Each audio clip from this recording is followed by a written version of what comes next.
Good morning. Morning. So I'm Michael Day. Welcome to the first of two different but very closely related training sessions. This is for the California League of Bond Oversight Committees. Until February, I was the president of CaLBOC, and we have a couple of members of the CaLBOC board here. The California League of Bond Oversight Committees was formed 7 years ago, correct me if I'm wrong, Nick? 7 years ago by a bunch of ex-Bond Oversight Committee members, and our job is to go out and teach about what Prop 39 really means and what oversight means and what's your role as a Bond Oversight Committee member. And to do that today, we have a fairly fast-paced agenda where we're going to be going through a lot of different subjects. We're not going into any of them in any great depth, but we're going to go over a lot of different subjects that have to do with the nature of oversight. We'll probably have one break about halfway through between here and noon, and then we're breaking at noon. People can find their way for lunch. At 1 o'clock, this room will be used, but it won't be CaLBOC putting it on. There's a group that's sort of coalescing in Sacramento called the Better Way to Build Schools Initiative. And what the Better Way to Build Schools Initiative is about is it's all about saying schools yes, but waste no. And waste takes many forms. Waste can be on wasteful ways of spending on the first costs. It can be over the wasteful ways of borrowing money if you don't have control of it. Just to give you an example, there is a school district who recently floated a bond around here where for every dollar borrowed, they were able to lower their interest costs from $1.35 per dollar borrowed to 11 cents.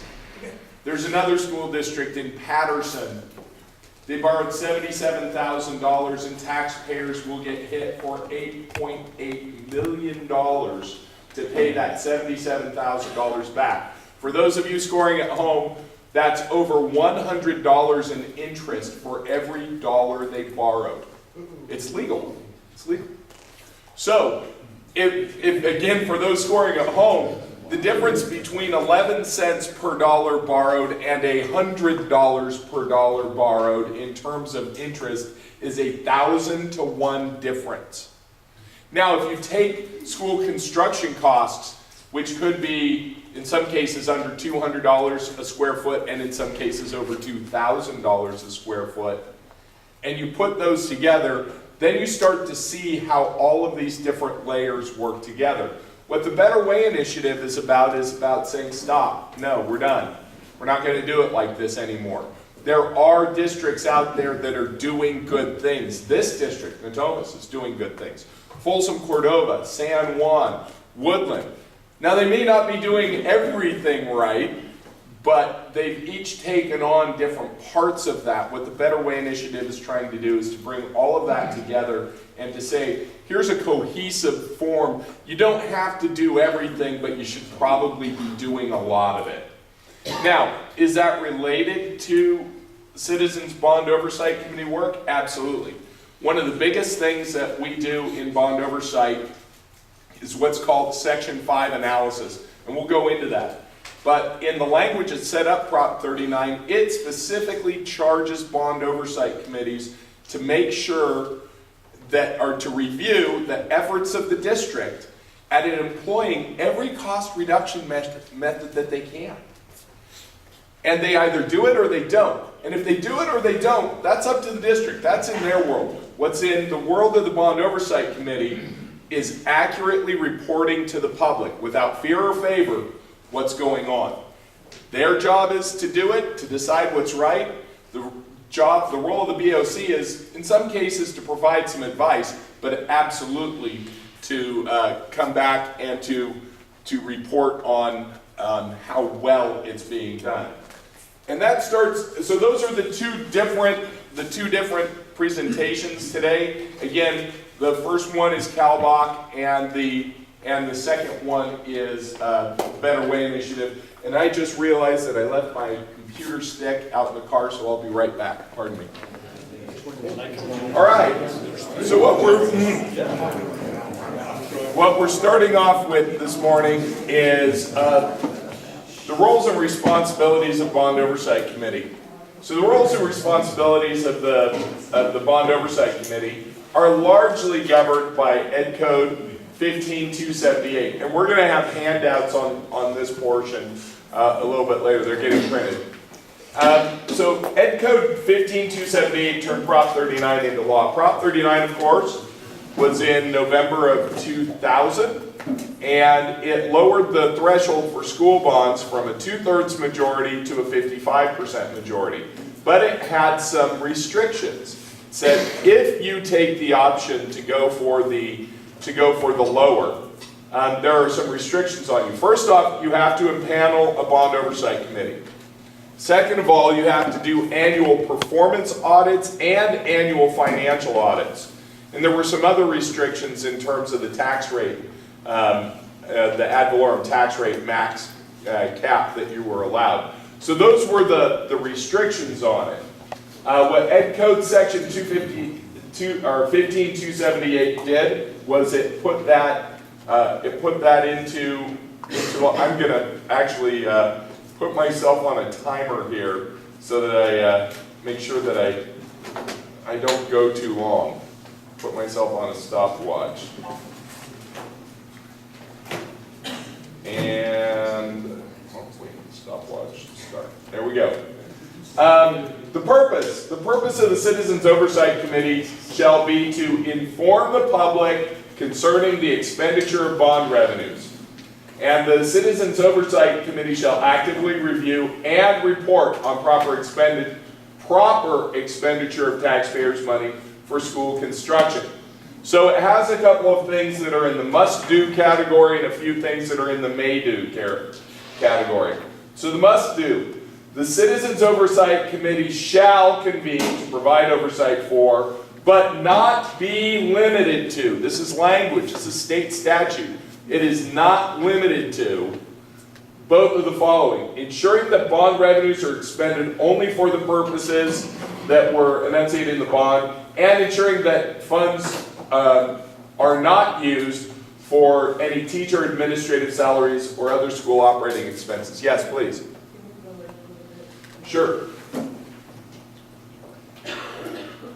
Michael, that your screen says that they are used for teacher salaries. Yeah, I just noticed that there was that's a typo.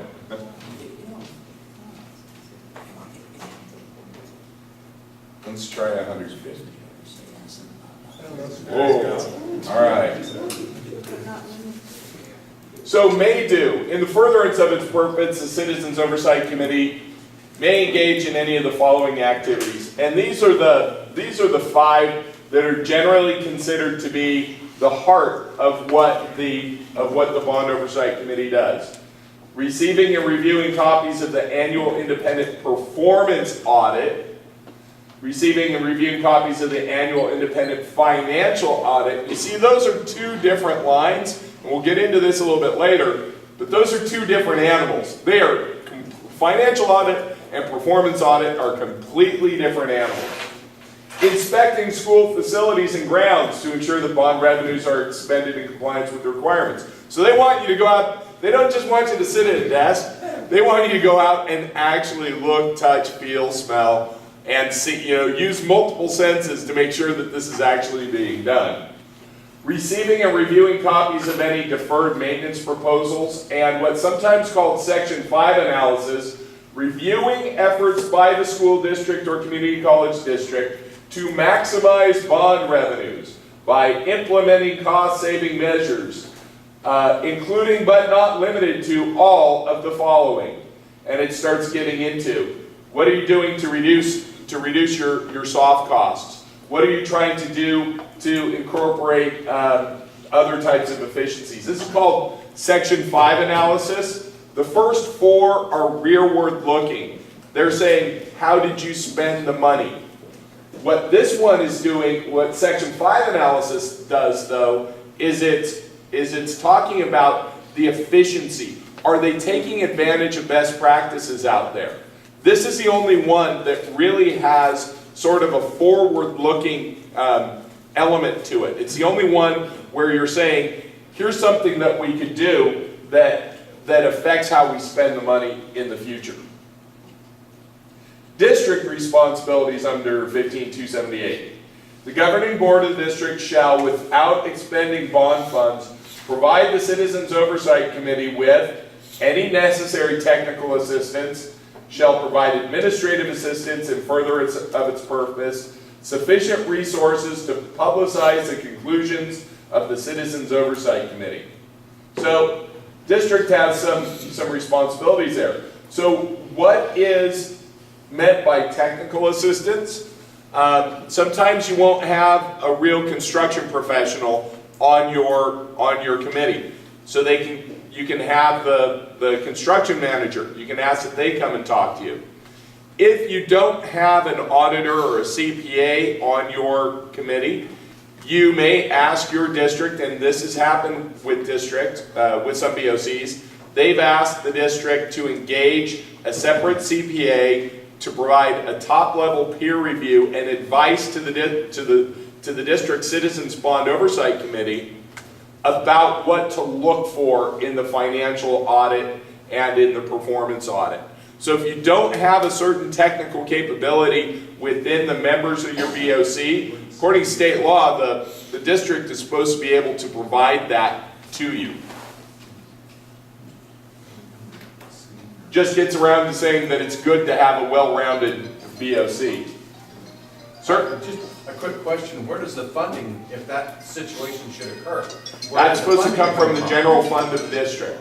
Okay. It's specifically not supposed to come from the bond itself. Okay. Brown Act. All committees proceedings shall be open to the public, and notice is provided. We'll be watching a short video, assuming that we can get our internet connection working. It talks about the Brown Open Meetings Act. Annual report. Citizens Oversight Committee shall issue regular reports on behalf of its activities at least once a year. So there's nothing that precludes you from offering interim reports, from offering progress reports, but at a bare minimum, once a year, the BOC is to report to the public at how well the district is doing. Public record, everything is supposed to be a public record. There are no secrets. Composition, so set at least 7 members to serve for a term of 2 years without compensation, and this one was recently changed for no more than 3 consecutive terms. Now, while it must have at least 7 members, there are some specific designated seats, or what they're often called. So one is active in a business organization representing the business community. Usually that's filled by the Chamber of Commerce. That's most likely where that comes from. One member should be active in a seniors organization. One member shall be active in a bona fide taxpayers organization. There's been some discussion about number 3. Does sending in $20 to join a taxpayer organization count as being active in this bona fide taxpayers organization? Most of what we've heard coming back is no. And that really the safest way for a bond oversight, or for a district to deal with its bond oversight committee, is to deal with the taxpayer organizations. Most counties have them. They can say, do you have someone who'd like to sit on this? If there's not something there, they can go to California Taxpayers Association or Howard Jarvis and ask if there are any members there. And then you'd go from there you'd go outward to some of the other organizations. But the law is pretty clear. They want you to be active in a bona fide taxpayers organization. You have a parent seat. You have somebody who needs to be part of the PTA, and then for the community college district, there's also you have people who should be one of the students there, and one from one of the community college foundations. Prohibited members of the BOC. Basically, if you're an employee of the district or if you're doing business with the district, you can't sit on the Bond Oversight Committee. Pretty clear conflict of interest. Can you say that again, please? Yes, if you are an employee of the district, or if you are an employee of a company that does business with the district, you are not allowed to sit on that Bond Oversight Committee. Would that include the foundation? If you are at a community college district, the foundation is actually one of the designated seats that's supposed to be on the Bond Oversight Committee.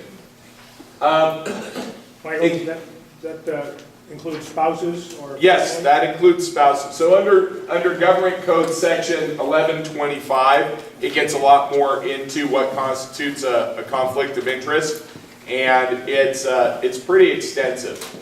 So, you know, when you get right down to it, the BOC the work of the BOC is pretty cut and dry. The appointing authority makes the rules. The school district appoints you if you're a Bond Oversight Committee member. You serve at their pleasure. They can kick you out at any time. They can kick you out for saying that you think that something was done poorly. They may not like the color of your hair, and they can kick you out. There's nothing there. But what they can't do is stop you from speaking to the public in your role as a Bond Oversight Committee member or as a committee and say what's there. What their job is to make the choices on how the money is spent, consistent with what they said to the public and consistent with state law, and consistent with what they think is in the best interest of that district. What the job of the Bond Oversight Committee is to watch that and to report it out. That is the base. So that's the basics of how BOCs are supposed to be formed. Do we have any questions on the basics of how BOCs? Mel? A way to retain membership on a BOC is be friends with the trustees. That's true. They won't kick you off that way. Staff won't. Sir? Just a small technical point, in terms of term, it's a minimum of a 2-year term. So a term can be longer than 2 years. They're separate. The way it's described is that it's a 2-year term, and 15278 was amended to allow up to 3 consecutive 2-year terms. Under 15282, it says shall serve for a minimum term of 2 years. So. The only exception to that happens sometimes is when a new BOC is formed. Sometimes they'll have to stagger the way that they go. Sometimes they'll have some people serving for only 1 year and then for 2, or they'll have some people serve for 2 and then some for 3. So, all right. So that is that's the first one, which is the basics of bond oversight. Again, you can go and find this on the. Just go to the web and you'll be able to find it at LegInfo. Questions? Michael? Sure. 1 second, let me zoom this out. All right, we've got questions. One of the ways that the school district tells you to inform the public is they give you a separate section of the school website. What do you do if you feel that's, how many voters in the district go to the school website and look up bond oversight? Well, can you do it in the newspaper or mailers or? So the law's kind of vague on this. It says that they're supposed to give you the resources. What most of the really active bond oversight committees that I've seen have done is that they prepare their annual report, they schedule a time to present it to the school board, and they'll also often do a press release to local newspapers saying, this is our annual report, we're presenting it on this date. They give it to the press at the same time that they give it to the district. Now, there's another body of thought that says you give the district a copy a couple of weeks ahead of time so that they can look, if you got anything technically incorrect, you don't want to end up with egg on your face. So if you said that there's $30 million left in the fund and there's $45 million left in the fund, you don't want to put something that's technically inaccurate in there. And I think that CaLBOC, we've recognized that's a legitimate way to deal with the district.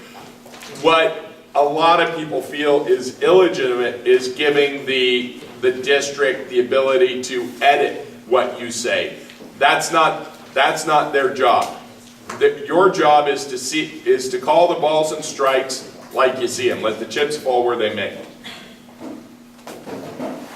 So, Questions? yeah.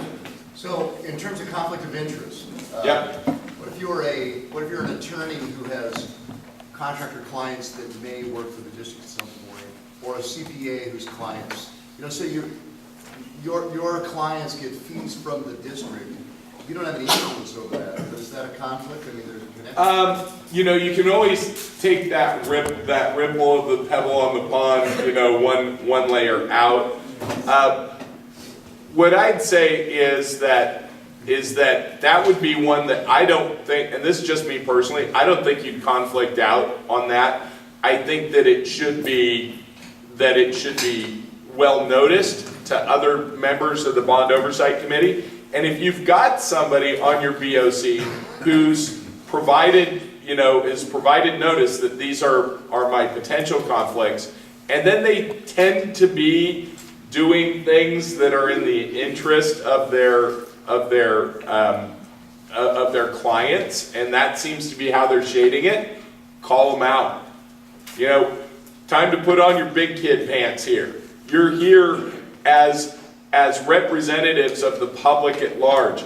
And if things get acrimonious sometimes, and if they feel a little bit uncomfortable, whether it's with your fellow BOC members or with the staff or with the elected representatives, it means you're probably doing your job right.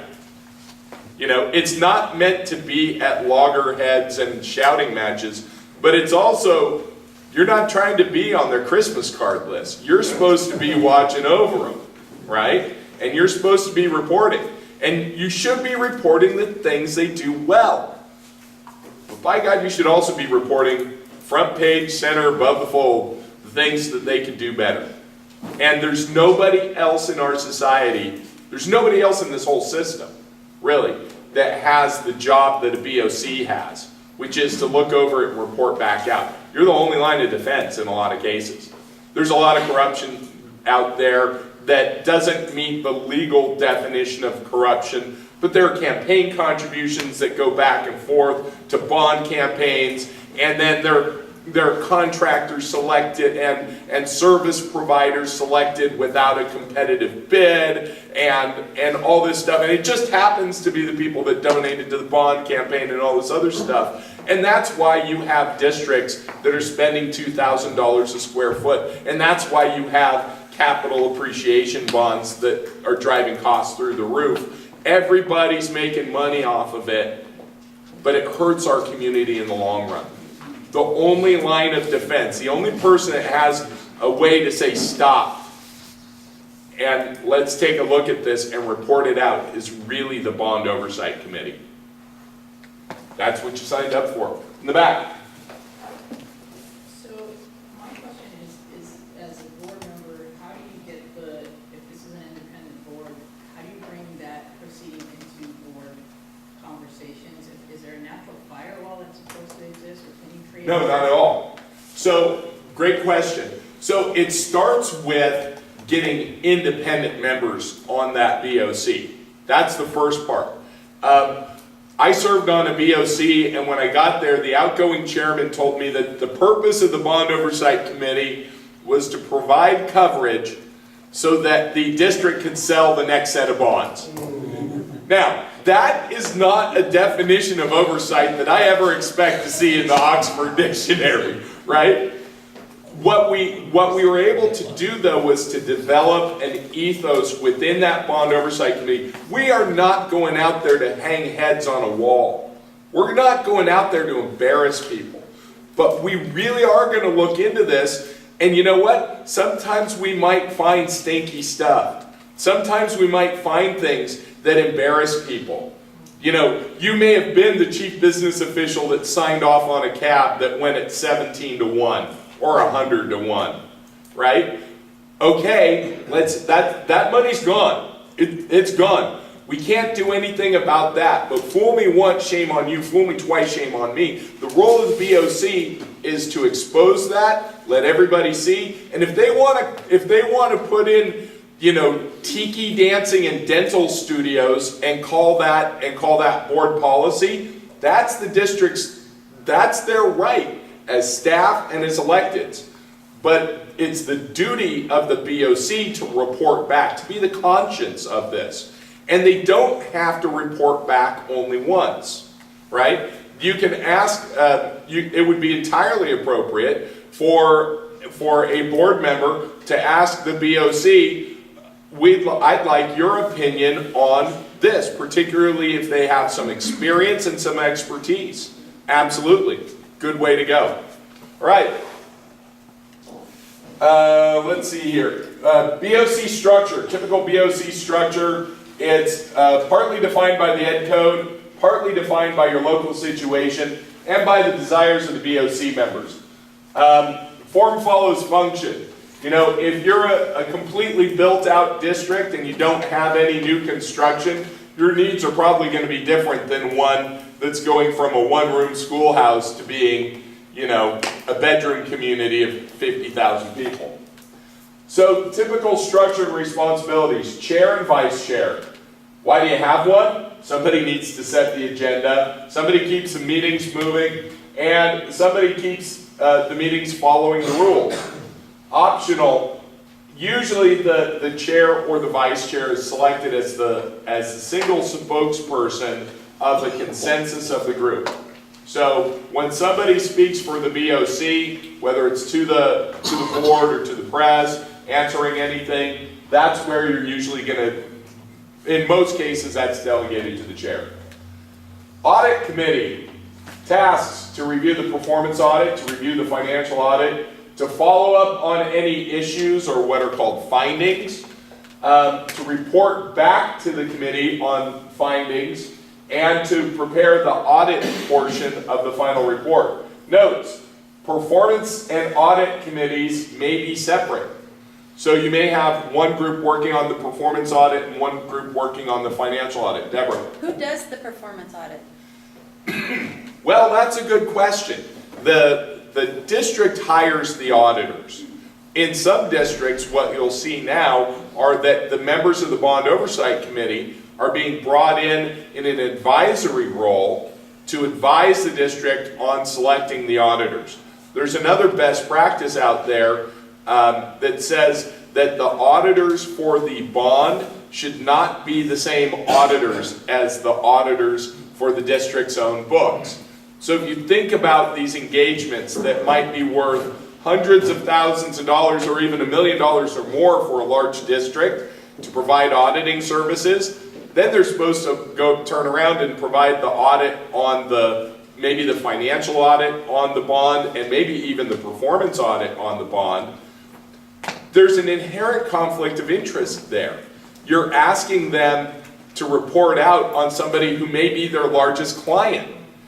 That's a tough thing to do. So that's why it's a CaLBOC best practice that we recommend that the auditors for the district's own books and the auditors for the bonds should be from separate firms. And really, there aren't that many firms that have experience in doing true GAGAS type performance audits. Do you have any information on how many districts follow that best practice? No, I don't have any information on how many of them do it, but it is a strong recommendation. We're seeing more. So, for example, I know of a district here in Sacramento that was putting its auditing work out for an RFP, and they brought in some members of the Bond Oversight Committee to help write that RFP and help develop the scope. I think there was one more question over here. That was a comment on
So, not that you want to pick fights, but. Yep. So the performance audit, or the audit committees, great place for a CPA if you have one on your committee. Becoming more common for audit committees to make recommendations to the district on issues to be investigated in the next performance audit. Sir? What's GAGAS? Generally accepted government auditing standards.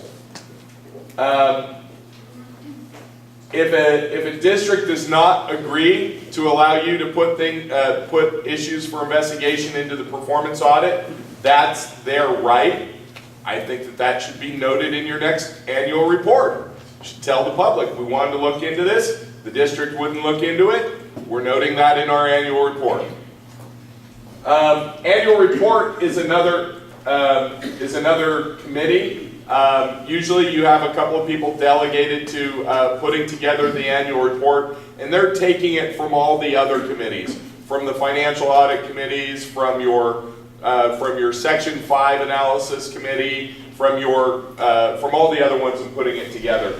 Usually going to have a set schedule for getting the drafts and the final together, and consider a press release. This is the primary way by which a bond oversight committee tells the good, the bad, and the ugly to the citizens. People with a marketing background are very helpful here. You know, it's amazing. I'm an engineer. You can take a look at this and see that it's very engineering. I studied how to work on nuclear reactors, right? So everything has an indent and it's very technical. This is not very pleasing to the eye. I admit that. If you have somebody in marketing who can do some formatting, some background, and make it look good, you're more effective at getting your message out. Whether that message is bad or whether you're saying how good things are going. Site inspection. Site inspection committee is very common. Usually needs to be scheduled well in advance. There's security considerations. Take some time out of your regular meeting. So, you know, a very common way that this is done is, hey, next month we're having our meeting at Quail Ridge, and Bob and Tony are setting up the site visit, and you show up, everybody says hello, you go out and do the site meeting, and then you convene for your regular meeting in the library at that site. Very common way to do it. Folks with a construction background are valuable here. They can see, as my old supervisor used to call it, the rot under the varnish. Deferred maintenance. The Deferred Maintenance Committee, if there is one, reviews the deferred maintenance plan, such as how did it get to be deferred, right? So this is your Deferred Maintenance Committee. All right, we're fixing things that have built up over time, the waxy yellow buildup. How did it get to be waxy yellow buildup? And why are we using bond dollars to pay for maintenance items, right? I mean, you don't use a credit card or take out a mortgage to buy your groceries. Why is it over here? Sometimes it's unavoidable, and sometimes it's part of catching you up after years of neglect. But then that brings up the second part, which is, what's the plan going forward, right? And then that Deferred Maintenance Committee reports back to the larger committee, and again, it's usually a section in the annual report. Then we get to Section 5 analysis. So, review plans for reducing costs, review value engineering, review life cycle cost analysis, and reporting back to the team. This last one is a great example of some of the changes that are happening. In October, Folsom Cordova Unified School District adopted a provision, we'll be talking about this in the afternoon session, where marginal cost analysis is mandatory for all discretionary elements or discretionary projects. So the example that was used by this school district member, or by this Board of Trustees member, was, let's say that you need a new field at Warburton High. You need a new football field. Grass is $100,000 and AstroTurf is $1.1 million. Which do you choose? Well, under the district policy that Folsom Cordova adopted, they take the $1 million increased marginal cost, and they take the marginal cost of their last $1 million worth of interest out of their bond plan. So that might be 3 to 1, might be 4 to 1. See, because if you don't borrow that last $1 million, you might be able to reel things in by $1 million, reduce your spend. So they take a look at that, and let's just say that this $1 million at that interest rate was 3.5 to 1, so they're going to spend principal and interest over the life of this. They're going to spend $4.5 million extra to have AstroTurf instead of grass. Great, there's your cost. But you know what? We save money on water. We save money on grass seed. We save money on chalk line. We save money on gasoline for the lawnmowers, and for that matter, we save money on lawnmowers. We save money on staff time. And all of those start adding up over the useful life of the field, right? And you use the federal expected useful life, which comes from IRS. If over the useful life, the savings do not equal the marginal cost, including interest, then that district isn't going to do it. And I know, I mean, control your shock. If they don't save enough money to pay for the extra cost, they're not going to do it. How many people think that that's a good idea? That the extra spending should probably be reflected in savings? I think that's a wonderful idea, right? So now we start seeing that. That's another part of what a Section 5 committee can do. Because I've seen photovoltaic projects that cost $2.5 million, where the marginal cost of interest was going to multiply that by 4. So the total cost to taxpayers was $10 million for something that saved $40,000 a year and had an expected useful life of 20 years. So it would save $800,000 and the taxpayers were getting hit for 10 mil. Really? Do we think that's a good idea? That's what a Section 5 committee should be doing. And a district should be doing that kind of cost-benefit analysis, including time cost of money, right? Well, if they're not doing it, then the committee should be doing it, some of it, and reporting back and encouraging them to do that all the time. Sir? What do you do if I mean, you gotta get your data from staff, and staff is hell-bent on doing either the field or the solar. How do you drill through that? It's pretty easy. Public Records Act says that you can find out exactly how much that cost, right? You're going to know what the bid is on that, and you can ask what the soft costs are for the project. Then you can also ask for the analysis that was provided on the savings per year. Remember, they're obligated to provide you with technical assistance. So if you've got somebody who's a certified energy manager on your team, he can go through, it's a spreadsheet, it's pretty easy. You can decide you can find out how much that's going to be. In most cases, if it's like a photovoltaic or something like that, they'll list what all the savings are. Guess what? If they're providing it to a district, they're supposed to provide it to you. If they don't provide it to you, you can file a Public Records Act request. It's pretty easy to do. Then they have to give it to you. Sir? Well, are we allowed to ask for that technical assistance? Yeah. In fact, it's in the law that the district is required to provide you with that technical assistance. It's part of 15278. Matt? What you're saying is kind of implying that the CBOC has input before the decisions are made, but in West Contra Costa, where I have a board member, I've been told that they only evaluate what's been done. Well, there are two parts to this. So, in one sense, they're only ex post facto, right? So they're looking at what has happened. But what they're also doing is under their responsibilities under Section 5, they're looking at how cost effective the district is being. And they can compare that to others. So let's just say that you were doing Pin Valley High School. Okay, we'll make one up and say Pin Valley High School, they started looking at it and they said, you know what? The cost of Pin Valley High School is $2,000 a square foot. And what's the cost over here in some of these other districts?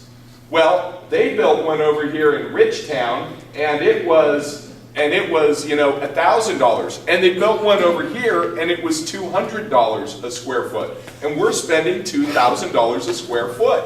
Under Section 5, they have a positive duty to report to the citizens on how well the district's doing. What you and your fellow members of the Board of Trustees choose to do at high school X is your decision. What their job is to give you a grade. Thank you. All right. But if they do $2,000, you have no recourse to slow that down. It's not true. 15284. 15284 is a school bond waste prevention action. It can be done by anybody who is a taxpayer in that district. If you see something, and you know what? Let's just say the going rate is $250 per square foot for a school, right? And that's about what Paul Abramson says the average is for schools in the California area. And let's just say that you put some bells and whistles on there and it's $350 a square foot. Is that a policy decision? Yeah, maybe. That maybe you went to the voters as part of your bond and said, we want the very best. We want platinum plated downspouts and Roman statues on the entry because it contributes to an educational environment. Great. What about 600? What about 700? What about 1,000? What about 2,000? At some point, it's not a policy call. At some point, it becomes waste, or the word waste has no meaning. What you do under 15284 is very interesting. You go in there, and it takes precedence over all other actions. So it's one of these, move to the head of the line. And you say, I think there is waste here. And this is a great spot for a bond oversight committee. I've looked at this. We've looked at the other ones. Here are all the other ones. We are 6 times more expensive on this project, the way that they're preparing to go to bid or to go to contract. We are 6 times more expensive than the average. That's waste. And you know what 15284 tells the judge to do? Stop it. Injunction. Cut it out, come back with another plan. So don't say you don't have any recourse. And 15284 was part of the same package of laws that put Prop 39 and the BOCs in there. It's the school bond waste prevention action was another part of that. So if it gets really bad, you do have the ability to go out there and hit the emergency brake and stop the train. Where do you get those average costs? There's a guy named Paul Abramson that produces it, but the best way to do it is actually to look at districts around there. It's not that tough to find out what the cost was for Quail Ridge over here that was done 20 miles away. Look at 10 different districts and figure out what they were paying per square foot or per pupil or whatever it was. Take 10, take 20, cast your net, maybe 50 miles in all directions. Why 50 miles? Because that's as far as the tradesmen can come and get an early start in the morning, and that's about as far as most tradesmen go. And Jim? I got to get back to something you said earlier on this deferred maintenance. This has just been kind of driving me crazy. With all your experience that you've had with this bond oversight, and I've noticed in the getting away from the school district, a special district, everything, this deferred maintenance is a catch-all for anything they want to use. And it seems like that's one of the largest selling points when people come and plead their case for more money. In your experience, has that been one of the most abused areas of everything? Or How, are they all how like- can I, you know, there's so many candidates for the most abused tag. It's a very competitive race, I gotta tell you. Look, it can be abused, but you know how it gets abused? It gets abused by us not watching them. That's how it happens. It's not the guy who sells an air conditioner that is 5 times more expensive or 8 times more expensive, and he can't sell it anywhere in the real world, but he sells it to schools, right? He's putting bread on the table for his family, or paying off his thing up, his chalet up at Donner Lake, right? It's not the banker who's making exorbitant fees off of this and putting gas in his Gulfstream 5 and, you know, and flying to Davos. They're just doing what they do. That's their thing, right? Our thing is to watch it and to report on it. And if we don't, that's how that happens. That only happens if we're not standing athwart history and saying no. That's what you signed up for with the BOC. In the back, and then then we'll sort of work forward. Ma'am? My challenge is the district still feels like the empowered agent here to give information to the CBOC, to make staff recommendations that, while it's cost effective when it's my recommendation, but I'm going to ignore cost effectiveness and anything else, arguments. How does CBOC get around the fact that district still feels very empowered? So the district, if a district wants to spend $4,500 a square foot at Quail Ridge, that's their call, right? The BOC has no control over them. We have voice, not vote, right? They go and do their thing, but if it's spending money like a drunk sailor with a crack habit, reporting that out is my job, right? And if they're really doing badly, I'm going to get on the phone and call every paper and say, this is really bad. And that's their job, you know? And you can keep ratcheting it up as a BOC. But even in reporting, it feels like so much of that information is held at the district in terms of actual, you've got to do public records, I get it. That means it takes longer for this kind of independent board to get that kind of information to do the reporting, to identify. Sure. And should that be mentioned in the annual report? Absolutely. Should that be a point of conversation between the members of the BOC and maybe talking to the individual trustees and saying, look, you know, if you want to get reelected, your chances of getting reelected are not going to be that good if under your watch you're allowing these nefarious practices to keep happening. Your call. If you want to be associated with the bad things going on, we'll put that medal on you and let you stand in front of the public.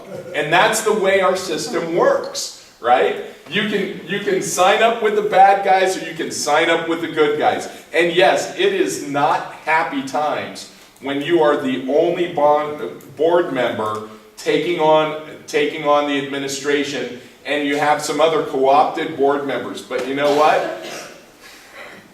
You're the one that signed the papers that said you wanted to run, right?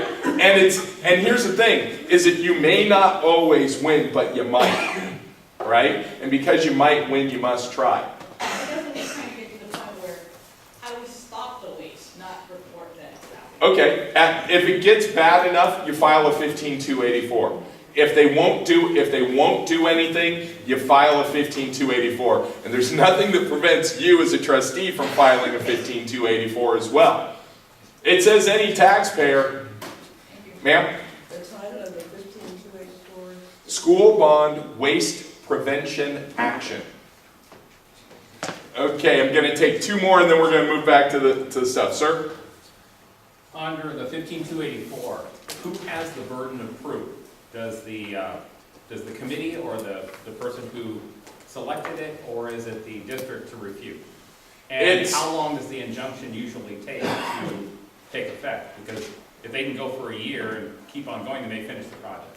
No, they'll stop it. So I forget the exact language, but if you can show that irreparable harm would happen, and mind you, I am not a lawyer, right? This is from an air conditioning guy, right? So what the language in 15284 says is that if it will form irreparable harm, they're going to stop the spending, right? And then they have to unravel it. Now, you asked about burden of proof. Burden of proof is going to be on the plaintiff because the district's going to come after you, hammers and tongs, saying, there's nothing wrong with us spending $2,300 a square foot. There's nothing wrong with us doing capital appreciation bonds where we pay $100 in interest for every dollar. Oh, pay no attention to the man behind. And everybody does it that way. We're not any different. Guess what? Go out there and find other ones and say, okay, maybe, I can show you some that have been done for $170 a square foot. I can show you Abramson's report that says $250. Maybe you went to 400 and you called that policy. But when you get out here and it's got 4 digits, that ain't policy anymore, that's waste.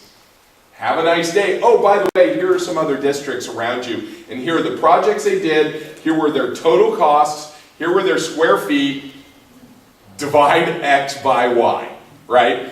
Here's you, here's them. Do we have any questions? And it's not what's the average, it's how well you could do it. Forget the outliers. You pick the ones that are really good examples, and you say, look, if you're 6X, that's not policy, that's waste. If you're 4X, I think that's waste. Now where does a district fall on it? And what does the court decide? I don't know, right? But you do have that. And the irreparable harm here is spending the money. Because once the money goes out the door, it's gone, right? There is another place where you can intervene. Another place where there's a potential for intervention is in the issuance of the debt. There are actually 2 places there. One is if the issuance of the debt, so say you've done a 15284 and it's pending, then that notice has to be mentioned in the official statement when they go to sell the bonds. Guess what? You ain't selling any bonds if there's a mention in the official statement that there's pending legal action about wasteful spending, right? Then there might be clawback. You're not going to be able to sell that bond. So if they move forward with that, and there's a 15284, you could actually file a reverse validation action, which is a judicial veto of what a local government has done. They have to pass a resolution that authorizes spending the bonds. You have 30 days. I forget. I think it's under the government code, like section 590. I'm not exactly sure, but it's called the reverse validation action. So if you file a 15284, and 2 weeks earlier they had passed this resolution authorizing the sale of the bonds, you've got 30 days from the time that they pass that resolution to go to the court and say, you know what, Your Honor, they passed this resolution, but they shouldn't be authorized to sell these bonds because there's a 15284 pending. So that's another place that you've got. There are a lot of ways that you can put, as they say in Britain, a spanner in the works if you want to. But the important part is that it shouldn't get to that point. It's like, please don't make me stand you up against the wall and execute you. I really don't want to command a firing squad and ask you if you want a blindfold. You're going off the cliff. Please change. If you force me to, I will hurt you. Okay? Last question. How do you do the 15284? Like specific? You get a lawyer, you say, here's what's going on. Go down to the county courthouse and you pay your filing fees and submit it. So if you're a school board trustee, you have to get a lawyer to do that? Any citizen who wants to do, and again, I'm not a lawyer, so I don't want to get out of my world. I'm just thinking, you may be able to get an exemption on the fees if it's like a mandamus. I don't know how much the fees are, but I wouldn't imagine they're that much. Basically, you're looking for some lawyer that's looking to make a name for himself or herself, right? Somebody wants to be on the side of cost effectiveness, and you say, this is just bad. And you put together a group, you know, and you've got some BOC members, and you've got a school board member, and maybe some electeds in your area, and you put together this group, and as a class, you say, this forms waste. Whether it's the way that they've structured their debt, which is insanely expensive, whether it's the way that they're spending the money, whether it's they're spending $50 million rehabbing a school that you happen to know is going to be closed in 3 years, if there's waste, there's there. Now, for a school board member, I'm not sure what the rules are between you being on one side seeing things over here and one side arguing against it, but you're still a citizen.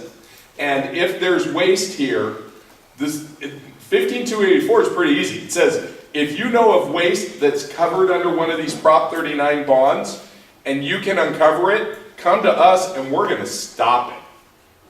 It's not real complex. And I'm going way off topic and way off my schedule, so we may not cover everything today, but it's still good discussion. Mel? As a trustee, during your open session, you can challenge your staff and cause them to bring you back any amount of information you request. And if you do it in public session, the media is going to see it too. And you can use the media that way as a tool to bring them around to the proper way of thinking. Yeah, we've tried that.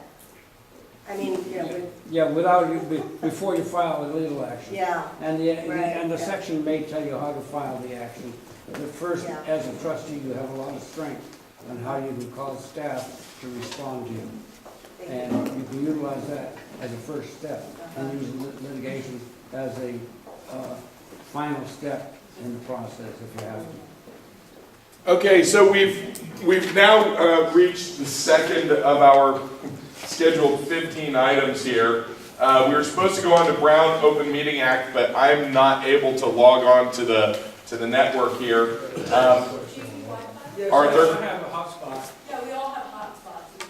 Yeah, let's try and hook that up. Let's take 5 minutes, bio breaks, while I hook this up if anybody wants coffee or to visit the restroom.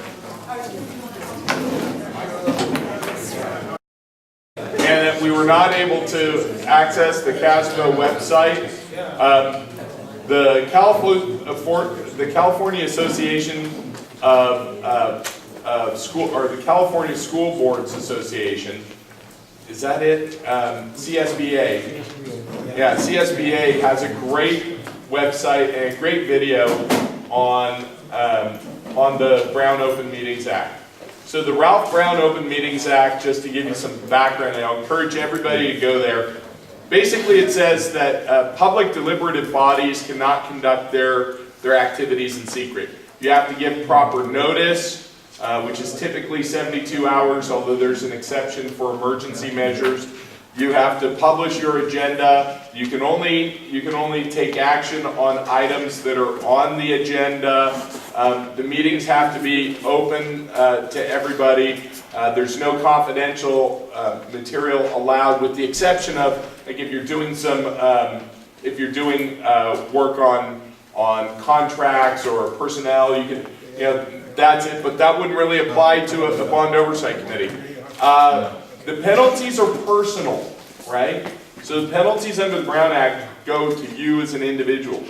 And it's just not good policy to exclude people. You want to include as many people as possible.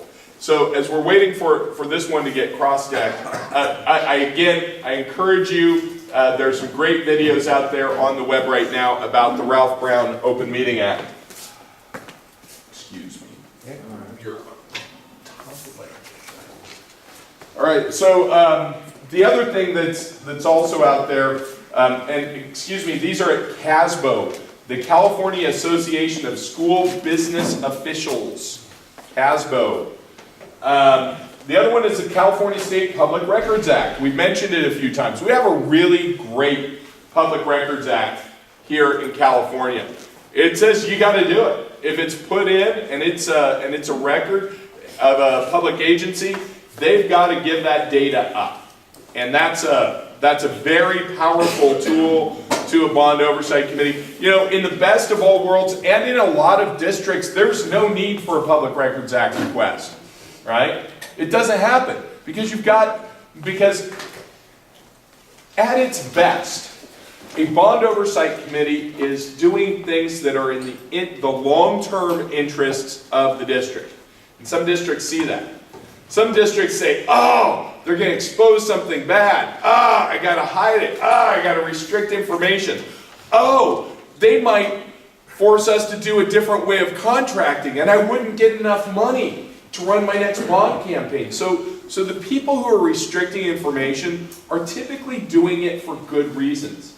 They're not doing it because they're giving the money in most cases to Jose's trucking over here, and then Jose comes and builds them a pool. That's not normally what's going on. What it is they see this as a threat to something that they hold dear. And they think that they're doing God's work. They think they're doing something good. The problem with that viewpoint is that, yeah, maybe you're protecting Stone and Youngberg that gave a lot of money to pass bond campaign. Or maybe you're protecting this contractor or that architect or this subcontractor or that union or whomever who made donations to bond campaigns or to politicians in the past. Maybe you've done that. And maybe those people would be there for the next bond campaign. But the effects are corrosive, right? And the other part is that schools are needed. And I think most people agree that schools are needed in our society and that we're going to pay for them as a society, like other forms of infrastructure. But just because you need a school does not mean that you need $2,000 a square foot and putting it on cabs and long bonds that cost more than it needs to. So it's about that concept of school yes, waste no. Because when you do it the wrong way, when you do it the bad way, yeah, you still get the 4 square feet of school, but there's money being pulled out of our economies every year for 30 and 40 years that didn't have to be. It's like economic malaria. And ultimately, it's in the interest of the district in terms of maintaining public trust towards getting future bond elections going for future infrastructure needs. And in terms of getting the most for their dollar, it's really in the interest of that district to have an effective, investigatory, and sometimes adversarially poised type of bond oversight committee. Again, you're not looking to hang anybody's head on the wall, but you're looking to get the truth. To the extent that we've had taxpayers associations in multiple counties in California say, if you do enough good things, we'll actually support your next bond. And we'll talk about that when we get to the Better Way Association this afternoon and the mechanisms by that. But we've got half a dozen different taxpayers associations around California that have said, hey, if you do enough of these good things, you prove to us that it's needed, you show that you're using low cost, and you're showing that you have good oversight on this, not only will we not oppose it, we'll donate to your next bond campaign because you will have done it right and you'll be exercising these best practices. That's a fundamental shift. Well, Public Records Act, just to bring it back full circle here, Public Records Act is the other side. This is for the ones that are intransigent, right? When they just don't want to give it up. When Pinto Valley High School is all getting ready to be built, and you ask for the costs that are projected for Pinto Valley High School, including both hard and soft costs and everything in, and they don't want to give that to you, and you're on that BOC, bang, Public Records Act request. And then if it doesn't come through, bang, you're going back to court, right? And you're just suing, and they're going to lose because they have to respond with Public Records Act within a pretty short period of time, particularly on things where the data is really rather readily available. And if they don't, then they pay for your attorney and they pay a fine.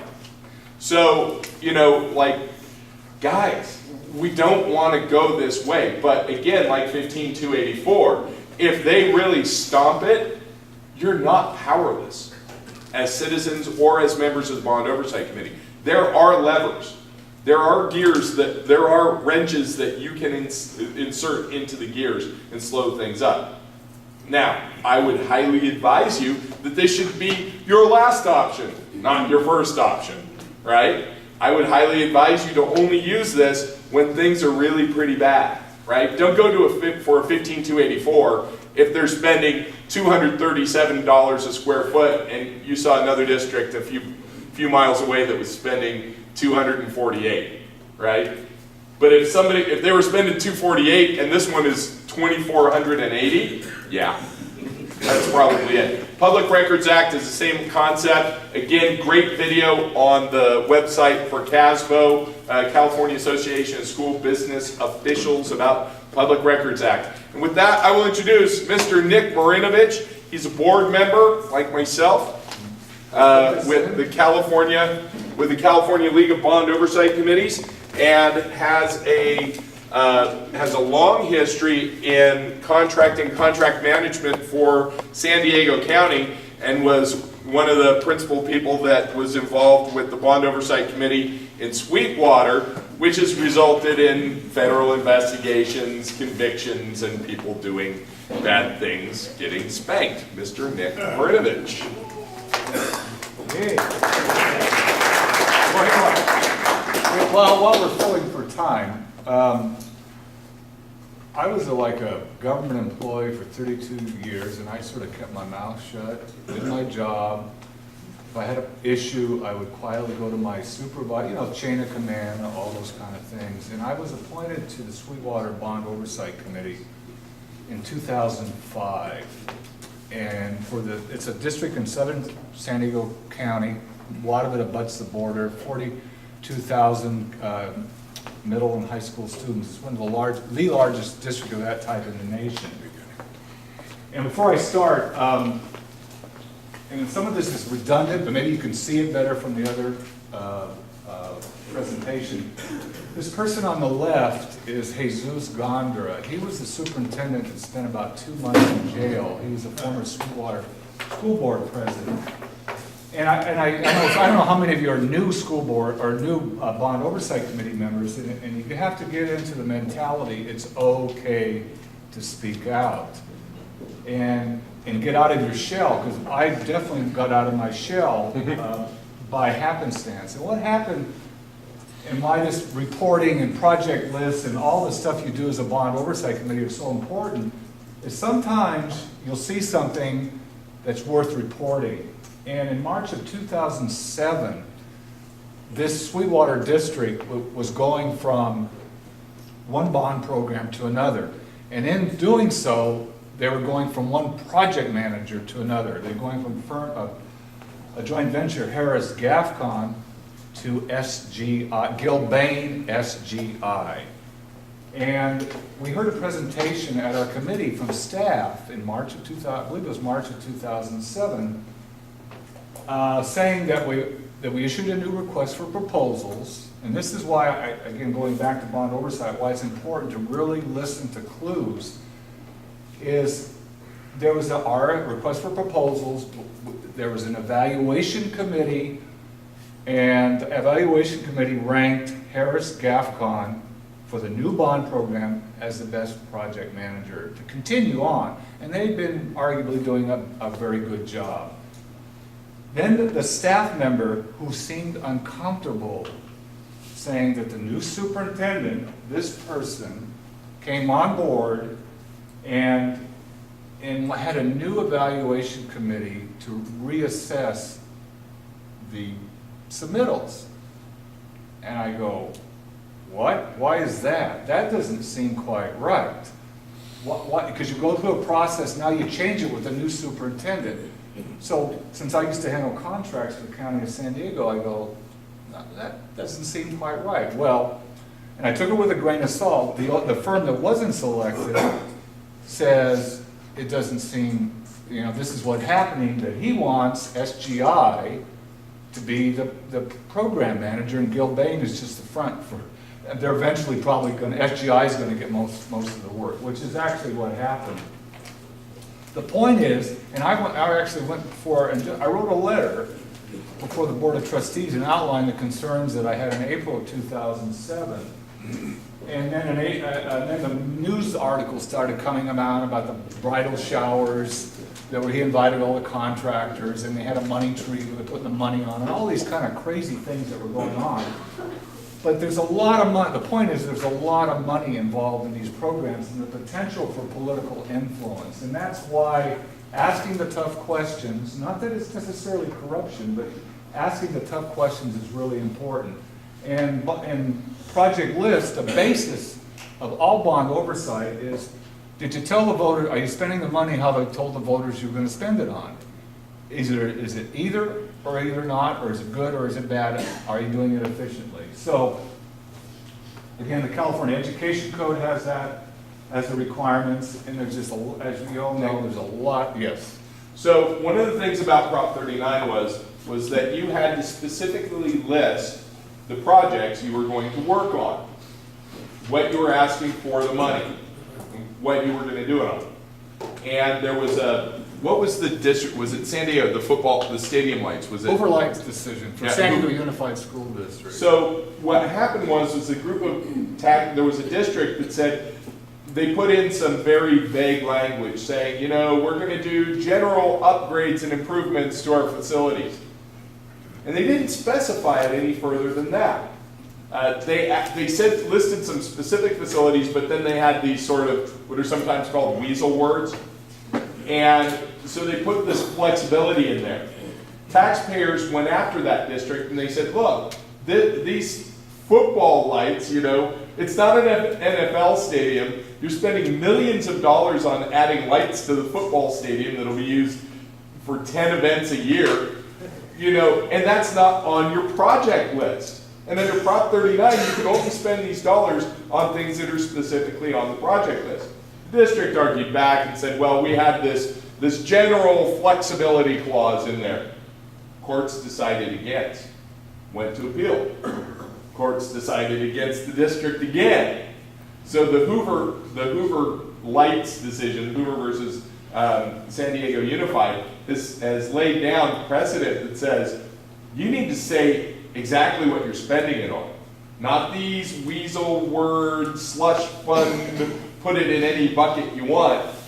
You got to say what it is. And if you decide that you are not going to do Quail Ridge High School and instead you want to do a development project over here at Alkali Flats, and Alkali Flats wasn't on there, you're violating the project list, and that was part of Prop 39. Now, if you don't do a Prop 39 bond, and you don't take the 55%, you do 2/3, you got a lot more flexibility. But again, this was one of the things that this was one of the restrictions that came along with Prop 39, saying, yeah, we're going to go from 2/3 down to 55%, but, well, this was one of the buts. Okay, let me know, yes. Just a quick question. So you're saying on the ballot it should say which schools are going to be worked on? Because I don't think that's been It's usually either on the ballot or included by reference. Okay. So what they'll do is they'll say, we're going to do that, they'll have a list of projects that they intend to do. They'll adopt that as a district resolution, because you're only allowed 75 words in the bond, in the ballot language, and then they reference that document. Thank you. Yes. The Solano Community College passed a $348 million school bond, and instead of having a project list, they called it a living document. And they just came up with projects as they went along. Well, that living document is only alive because nobody's challenged it in court, in my opinion. But again, I'm not a lawyer. But again, Hoover, that was the decision. I appreciate that. Thank you. Just before we move on to the next slide, this is kind of important. Just because it's legal doesn't Make it proper. iPads, some would even argue that's not legal, but iPad purchases for the Sweetwater District was a, quote, legal purchase because it was, quote, under technology, which was listed in the ballot measure. But our Bond Oversight Committee says not only was it proper, was it really what should be, you know, is the textbook of the year 2015 really a capital type expenditure? And we also looked at the process of evaluating iPads versus other alternatives for providing that type of educational experience. So keep that in mind. It may be illegal, but it doesn't necessarily make it. Did I just hit enter? Is that right? All right. Again, we went over that. Again, the important point is here in the italics is the accountability. Is the accountability requirement relates to looking at what was promised in the ballot versus what was actually how the expenditure was made. And we already talked about the accountability tools, performance and financial audits, and the 55. It's a quid pro quo was they got the 55% lower threshold, they got citizen oversight, and that's why you're on the committee. Again, this is somewhat obviously redundant, but it all relates to the projects. Again, looking at the projects on the ballot and how is the district spending the money in relationship to the projects that were promised. And the key words are actively report, that is the CBOC should not be a passive organization. And it's informed, and the other keyword is the proper expenditure of bond revenues. But you don't have approval over project expenditures, that's the Board of Trustees, but you can influence those decisions, either commenting on projects that are about to be undertaken, or ones that are in process, or ones that have already been spent. And the major tool is the annual report. This person here is kind of interesting. Again, this is redundant, but maybe you can see it better. But as a bond committee, and looking at those projects, is you're in charge, not the district. And districts will try to make you feel like you're part of the staff, and we all need to work together. We all have a common goal. You know, we approve this, and this kind of language. And you know, you don't have to be a royal pain in the ass about it, but you know, you have to ask the tougher questions on the bond committee. And that's a hard, some of us, depending on your personality, that's a hard thing to do, but it's part of the job of it. The media and outside contacts are very important. At least I found it, you know, maybe it was an aberration of the Sweetwater District, but when we were making headway with the school board members, the ones that were under indictment, the chair, because I was the chair, went to the media, hey, you got to come here and look. You really need to come to our bond oversight committee because we're going to ask this, this, and this. And the chair, I mean, I don't work for the district. I can send the BCC all the media on some of these emails because they are the method for us to get the word out if the school district doesn't do that. Over time, the district got more transparent as it got into more, you know what, with the indictments. But second, other thing is committee setting the agenda. The district shouldn't set the agenda, and what projects are reviewed each meeting, but the committee does. And this kind of all gets around the chair of the committee is very important in setting the tone for the whole bond oversight process, I think at least. This person here, his name is Henry Amagable. Henry Amagable worked for Gilbane and then took a job with SGI. And Henry, in fact, invited me to breakfast, and this was in the grand jury testimony when they asked me things. Henry was the key witness that set forward the indictments against all the parties that be. He asked me if I saw things their way, and he asked me when I was going to retire, if I saw things their way, there might be a place for me. I guess this is my place. Yeah, your place is outside of jail. But he was the key witness for the district attorney. He kept meticulous records on all the meals and treats and bottles of wine ordered to go by the superintendent you saw on the first slide and things like that. Anyway, so he got a misdemeanor, didn't serve any jail time. Very little jail time was served. But I'm trying to make this interesting with jail time, because bond oversight's kind of boring, but anyway.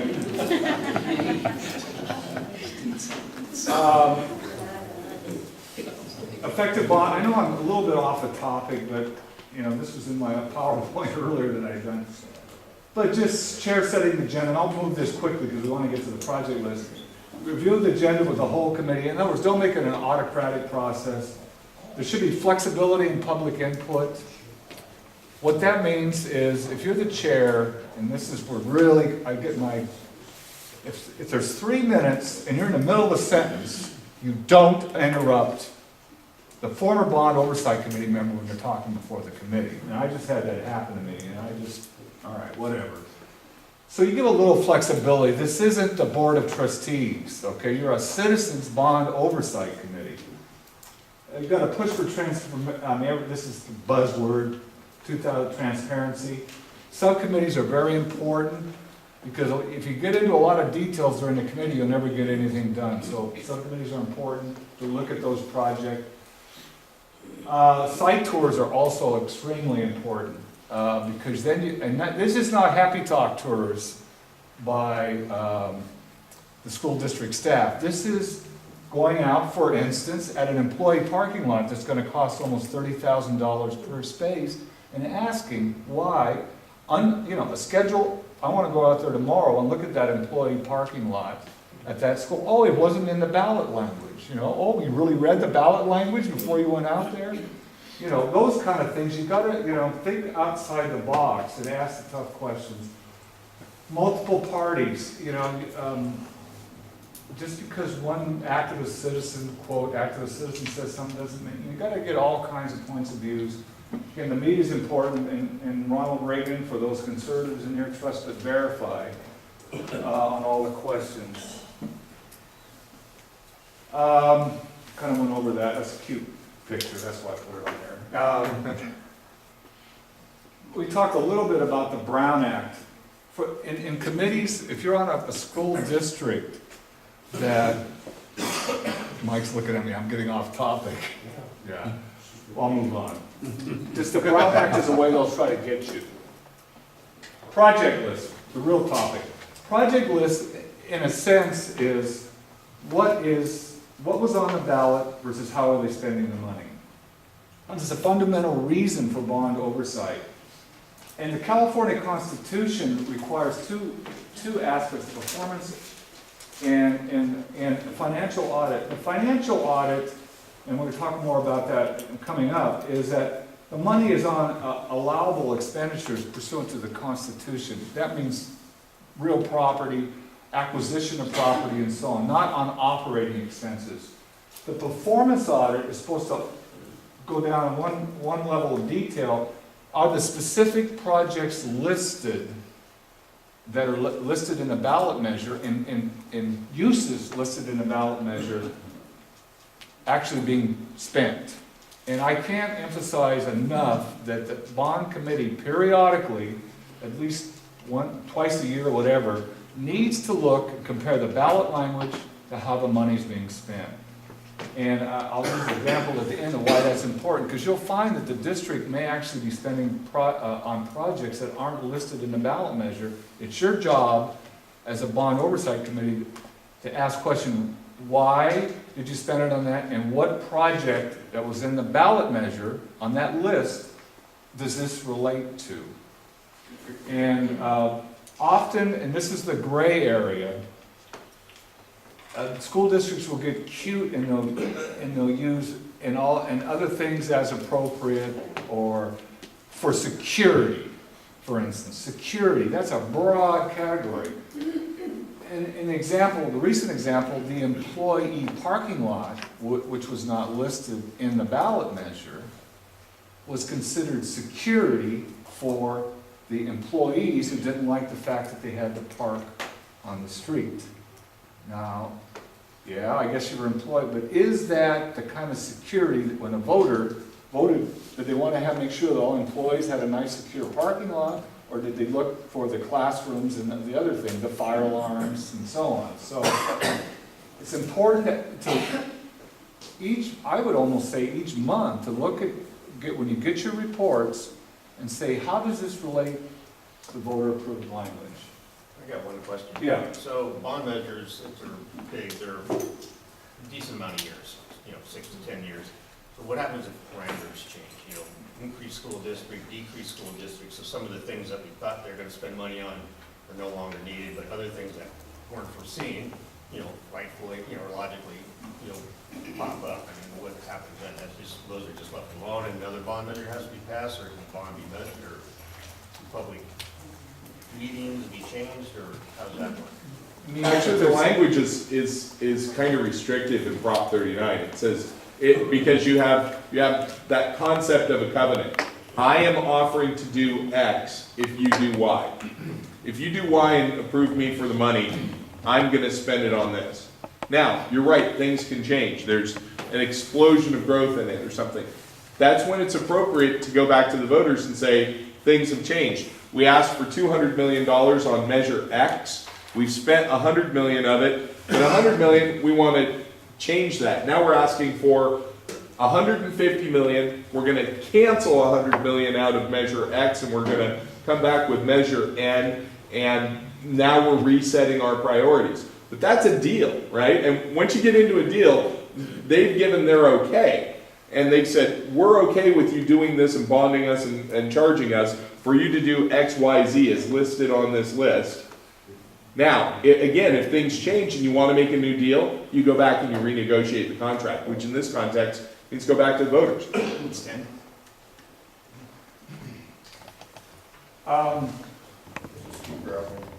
Yeah. I just want to mention two things about the previous screen that you had up on with project lists. If you could, can you back up to that one? How do I do this, Mike? Up arrow, down at the bottom. I'm a Mac guy. Here?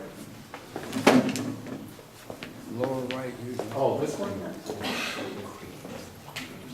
That one? What? Yeah, that's There we go. Okay, I'll sit sorry. The two things, one of them is a pet peeve of mine, and you've mentioned it throughout, both of you have mentioned it throughout, that basically this is an after-the-fact situation. The money has already been spent. But you have in here the same thing that the school districts will say, and that the money is spent wisely. It has been spent wisely. You don't see it, you don't know anything about it until it's been spent. If you file an action, then you are actually proactively saying, okay, no more money gets spent until we know that, X, Y, Z has been done. Well, let me take that on for a second. It doesn't happen at the drop of a hat. These projects, if you use a traditional construction delivery method, take 2 or 3 years. So there are a lot of points along the way. Are you at 10%? Are you at 20% drawings? Have you gotten approved by DSA, etc.? If you see it going off the rails, it's not like it's going fine. Whoa, it just moved 3 kilometers to the east. It's not how it works. You can see it, the arc that it's on, unless you're dealing with something like prefab buildings or reused plan sets, it never takes less than a year, right? This district, Natomas, is doing something really cool. They need a new multi-purpose room. Well, instead of starting with a blank sheet of paper, they're inviting every contractor and architectural team in California that's built an elementary school multi-purpose room within the last 5 years to come in and bid at a fixed price on a reuse of that previous plan. That's going to shorten their time and actually dramatically reduce their cost. But even there, you still have 9 or 10 months to do it. Your cost, if you go with Project Frog, which are prefabricated panels that you hook together into what are really nice, actually, classrooms, and they cost about $250 a square foot, roughly speaking, and then maybe with soft costs $300, which is at the pretty low end of the scale for construction costs. Even those projects, they take 6 months from the time they go forward, but before that, you've got a couple of other meetings leading up to it. So again, very few of these happen just instantaneously, so there are opportunities to intervene. Well, that's my second point, because, and I'm taking this from experience that we just had last year in our county, our particular district. What they did is they went under Prop 39 for the 55% vote. They produced a project list, which is a series of sentences that they just put for every single school. Every word you could think of for upgrading a bathroom was used in every school, whether they needed it or not. They had just upgraded the bathrooms in 10 elementary schools, and they said they all need it again. But then they came up with further detail where they were listing the items underneath that which didn't match up to the ballot language, and then put a price.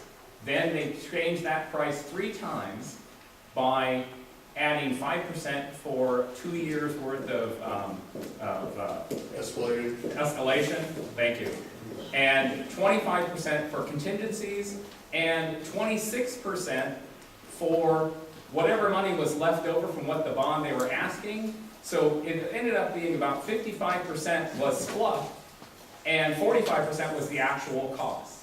And they said, well, if we have any money left over at the end, we can spend it however we want. Law doesn't say, that survives, it's kind of like a bad patent. You know, in my world, I deal with a lot of product development. There are people who file bad patent applications all the time. They file them for voodoo projects and voodoo pieces of equipment that they haven't reduced to operation and stuff like that. And sometimes those patents are even granted. And they survive until the first person comes up to stick a pin in it, right? Same thing with Hoover High, or with Hoover versus San Diego. They said, we're perfectly legal putting in, you know, Friday night lights here at our thing. And it's allowed until somebody comes up and challenges it. Well, and that's the, if I can just take another moment to go a little bit further, what they then did, because to avoid any challenges, the school board determines what the bylaws and what the restrictions will be on the Citizen Oversight Committee. So they said. I know, but so they said. So they came up with I was just jotting them down. They set the bylaws. They did everything but determine how often they could meet. They determined what the committee could see, who they could talk to. They said they couldn't talk to anybody else. Any contractors, any architects, nothing. They could not see any of the plans. They could not see anything. They allowed the financial and the performance audits to be seen, but only after they were seen first by the school board, which breaks the Brown Act. They have to be available at the same time. It just went on and on and on. And people bought it. People believed it. They said, well, that's what the rules are, because our school wouldn't tell us differently. Ultimately, it failed. So the bond measure did fail. But I have to think, and it's going to come up again, but I have to think, what would happen if they had something so onerous that, well, in addition, they said that they could excuse any oversight committee member at any time for any reason? Which is true. That's well, if you voted in, but no, even your own website, the CaLBOC website says that should never be allowed. There's a difference between best practice and what they're allowed to do, right? Correct. So, like Nick was saying, not all that is legal is proper. But here's the language. Here's the language out of 1578. But not be limited to. You know what? Prop 39 was a California constitutional amendment. Now, people do bad things, and the law is there as a reactive force. When you have to get a lawyer and sue them over this kind of stuff, then that's what you have to do. If they try to put that in there, they can pass whatever. They're elected. They are endowed with powers that shine down on them unless and until they meet a bigger dog.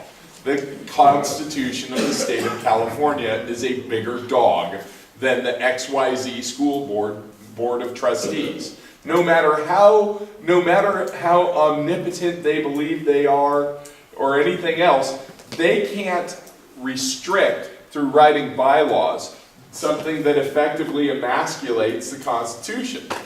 I'm Constitution, you're school board, I'm bigger, I win. It's kind of how it works. But the only way that happens is that when they really get restrictive, and and I've seen this in a local district. There was a local district that was looking to adopt rules that were very similar to that, and I'd be surprised if they didn't have some of the same advisors. And what happened was that somebody went and talked to the school board members and said, look, here's the language. You're going to lose, right? So the conversations happened with the school board members on an individual basis. It says your staff and their hired gun advisors are saying that you should do X, Y, Z to emasculate your bond oversight committee. Here's what state law says. We've got a lawyer lined up who will take you to court over this and say that these bylaws are restrictive there, and then that's going to show up on the newspaper. Do you really want to, A, fatten the paycheck for our lawyer, and B, show up trying to emasculate something that you were waving the flag of bond oversight when it was election time? Do you want that to be, associated with your picture front page above the fold the next time people go to the thing? And is it right? Is that what you got elected to do? Was to restrict free speech and oversight that way? If the answer is yes, then that's great. I know how to vote, and I know how to tell my friends to vote the next time an election comes up. Or maybe, who knows, maybe even a recall if it's bad enough. If it's not, then Mr. Elected, Lucy, you got some standing to do. You've got some work to do with your staff, because they're executing what you instruct. And if they're off the tracks from the way that you think, you need to rein them in. But either way, ain't gonna stand. You're on the wrong side. Ma'am? Who usually makes the bylaws, the committee itself?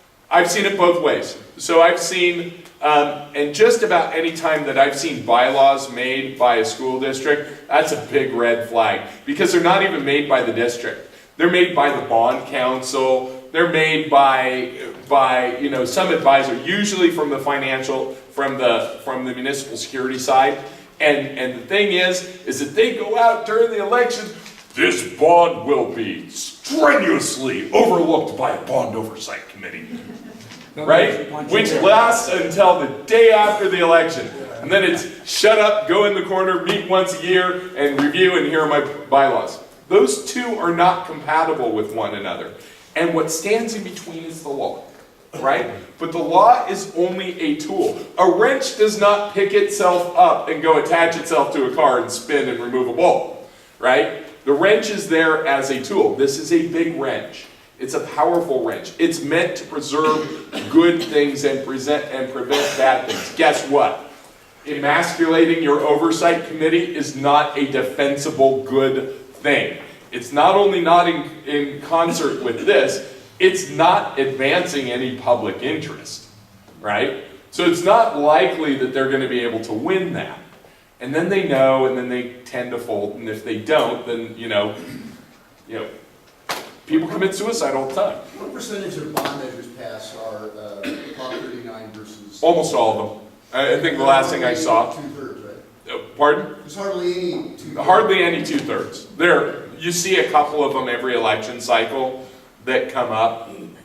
So what we really did was allow the 55%, and then they could just still blow through all the stop signs.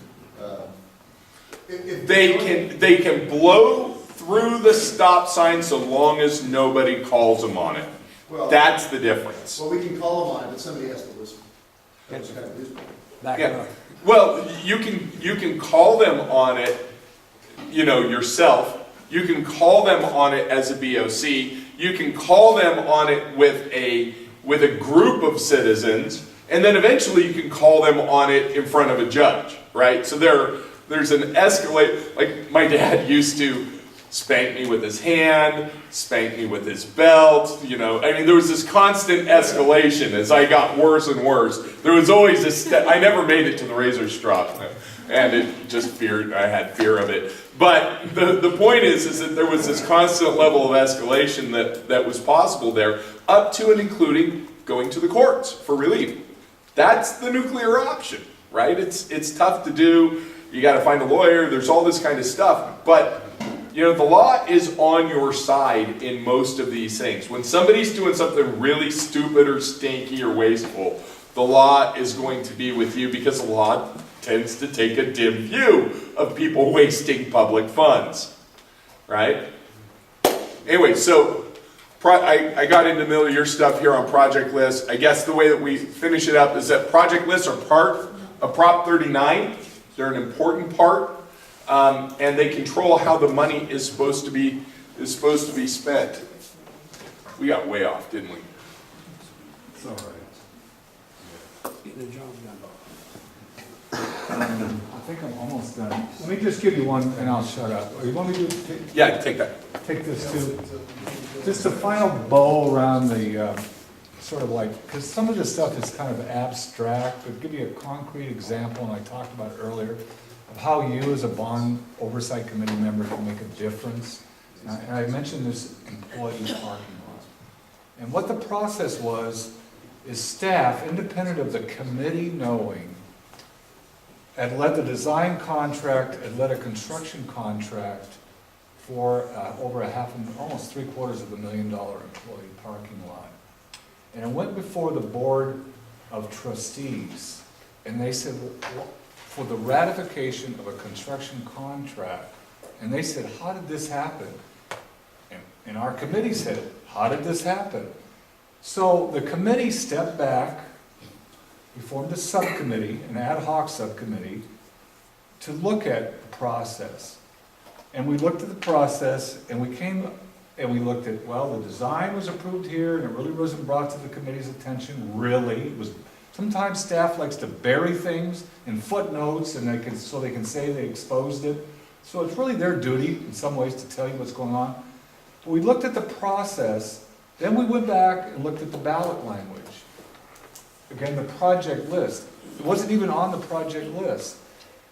Then the committee said, well, you know, what's done is done. We don't really like it.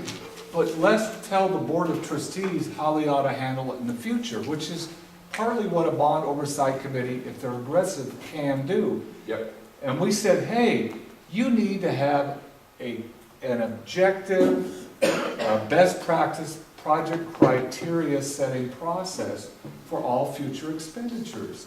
You know, there's certain criteria. These are the priority 1 projects, these are priority 2, these are priority 3. And what it is leading to is you don't want to spend $30,000 per space for an employee parking lot if there's critical life safety matters at schools that are going unspent. And that's the point. If that's in the ballot language, you got to use that as a hammer. Hey, that's what you said in the ballot language, and why are you doing this? And it's your job to report things like that. So it takes a lot of paying attention and reading as a bond oversight committee. There's no, if you're passively just sit there during the meeting and listen to the staff give a presentation, you'll probably just be sitting there listening to presentations.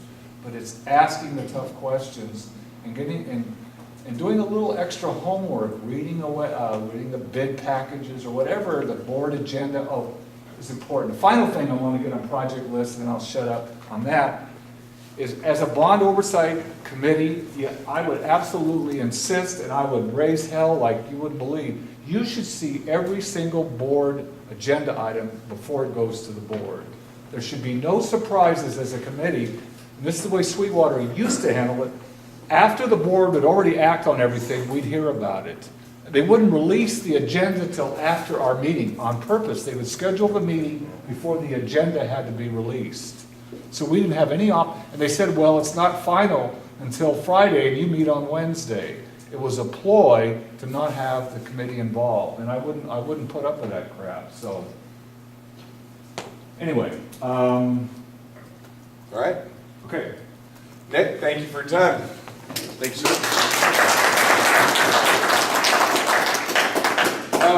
We're going to have a little bit of a change here.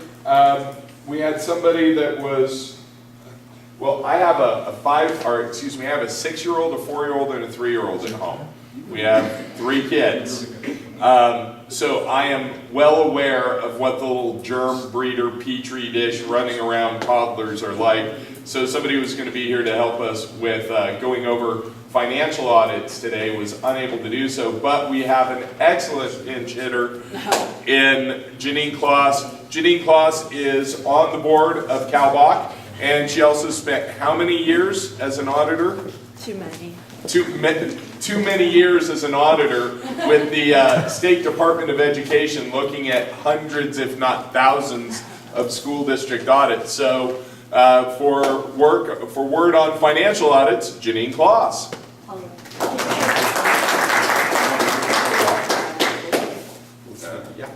Okay, so it's right before lunch and we're gonna talk about audits, so it's pretty much self-imposed nap time, I'm figuring. So I wanna know who's in the room. How many of you are CaLBOC board members? Or members of bond oversight committees? No, I'm gonna ask that next. Oh, So okay. he's a board member, I'm a board member, I know Nick is. Anybody else? Okay, who's actually on a BOC right now? Wow, that's awesome. Okay, who is just a generally interested citizen and they showed up because they're curious about helping with initiatives and things like that? Okay. And who's How many actually- people work for CPA firms and are here to hear about it as well? Why aren't you guys doing this? I'll ask questions. Oh, that's helpful. So I'm going to give you, since there's only 4 expert type people on audits in the room, I'll give you a very generalized description of what we're talking about. I've seen audits that range from, 100-page, very detailed on huge entities, all the way down to 2 or 3 pages, and it doesn't even look like a report. We've also prepared audits internally and externally. So I'm pretty familiar with the vast variety of reports that you're seeing. How many of you have been presented with a financial audit report and expected to understand it? With the word being expected to understand. Right, if you're on a BOC and you're providing oversight, you're expected to understand what you're given, correct? Okay, so only a couple people raise their hands. So how many people feel comfortable with what a financial audit is and what its purpose is? So the scope is extremely limited when you're talking about a financial audit. They're looking at the accounting function. There's an internal control function where they're looking at the processes, but these are like, is there separation of duties? Is there, is the accounting correct? Are the numbers flowing correctly? How many of you think that auditors are like gods and never get anything wrong? Okay. So I'll tell you, after looking at way too many audit reports, that there's almost always an error, and if you take the time to follow the flow, just in the reports that you receive, you'll find different errors. The financial reports almost always have errors, and the job of the auditor is to give their opinion to the best of their ability based on what they've received, that the accounting is correct, and that there's not a fraud or material misstatement. Was that your understanding when you were receiving these reports, that that's what you would be getting? Did anybody in the room think that they would tell you if there was a major problem on the quality of how the funds were spent? The summary report, usually a single page, is for the layman or person to be able to comprehend what the following documentation is that auditor or that audit company had provided to us, to the members. So, in the 10 minutes of audit subcommittee, this dialogue and discussion and review, all you can do basically in that short time window is review the comments that auditor or that auditing company provided to us on the CBOC and take it for face value. You cannot have, nor do you have the time to invest in hiring an outside auditor or having a CPA on the thing, scrolling through 10 to 30 or 40 pages in specific to my school district and surmise that it's correct or accurate. You can ask specific questions about the bonds and how they looked into it, if they did any field work, things like that. But what I'm telling you is that their purpose and the scope is more to look at the mechanics of it, very little to do with the quality of it. of how, it's not an expression of how the funds were spent and whether or not we think it's right. No. It's did they follow the rules that were in place? So what we're doing right now is we're working with, I think like 10 state agencies right now to try and write in, was it a bill that passed? Yeah, CaLBOC sponsored a bill. Okay, wait, whoa, he's gonna talk for 10 minutes. Okay, a bill passed that, sorry, Michael, a bill passed that made it a requirement that performance audit standards be written in. And so now we're working on doing performance audits. A performance audit would actually give you a little bit more insight on the qualitative aspect of how the funds were spent. So when you're looking at a financial statement audit, very limited.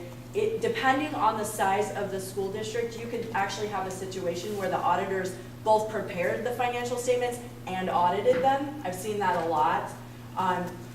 These are limitations on this process.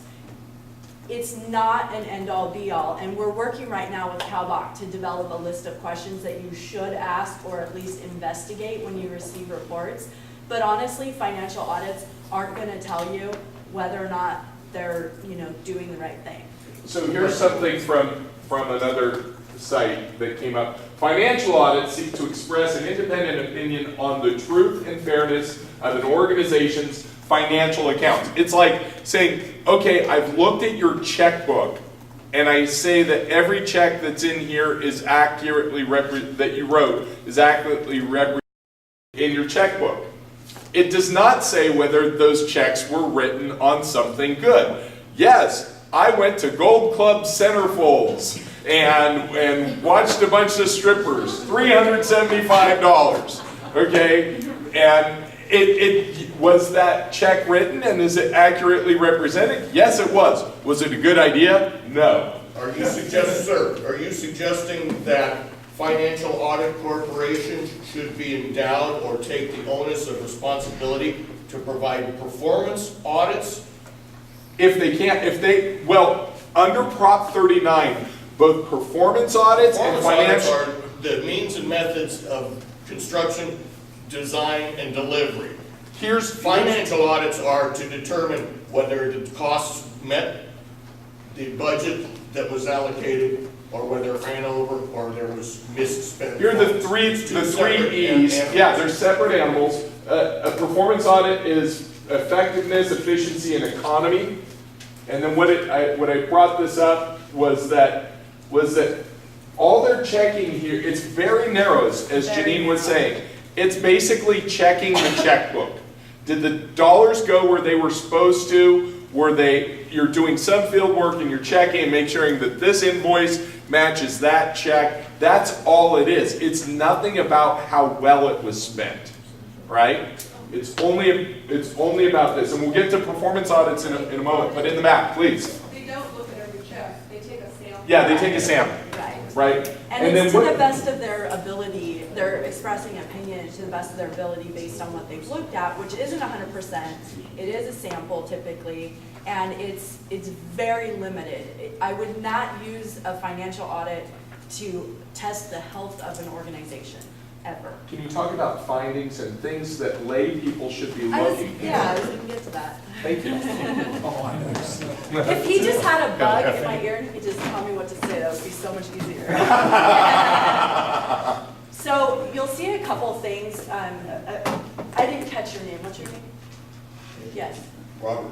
What Robert was talking about is that there will actually be dialogue in the documents that you get about the methodology, the scope, things like that tell you what the parameters are on this report.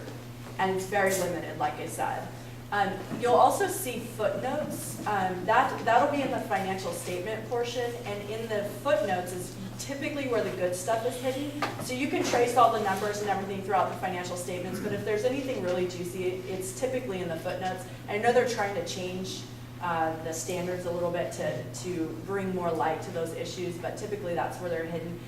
If you get to findings, which are somewhat rare on the audits. So what's a finding or a especially concern? the ones that I've seen. The findings will tell you like actual material problems for the most part. If you see a modified opinion, in other words, in that first page that you'll get, it's like a summary. If you see an opinion that's like, this is a clean report, but that's called modified, and it means that there are issues that you should look for. There's also things like going concerns, which means there are issues that won't be resolved within about a year's time frame.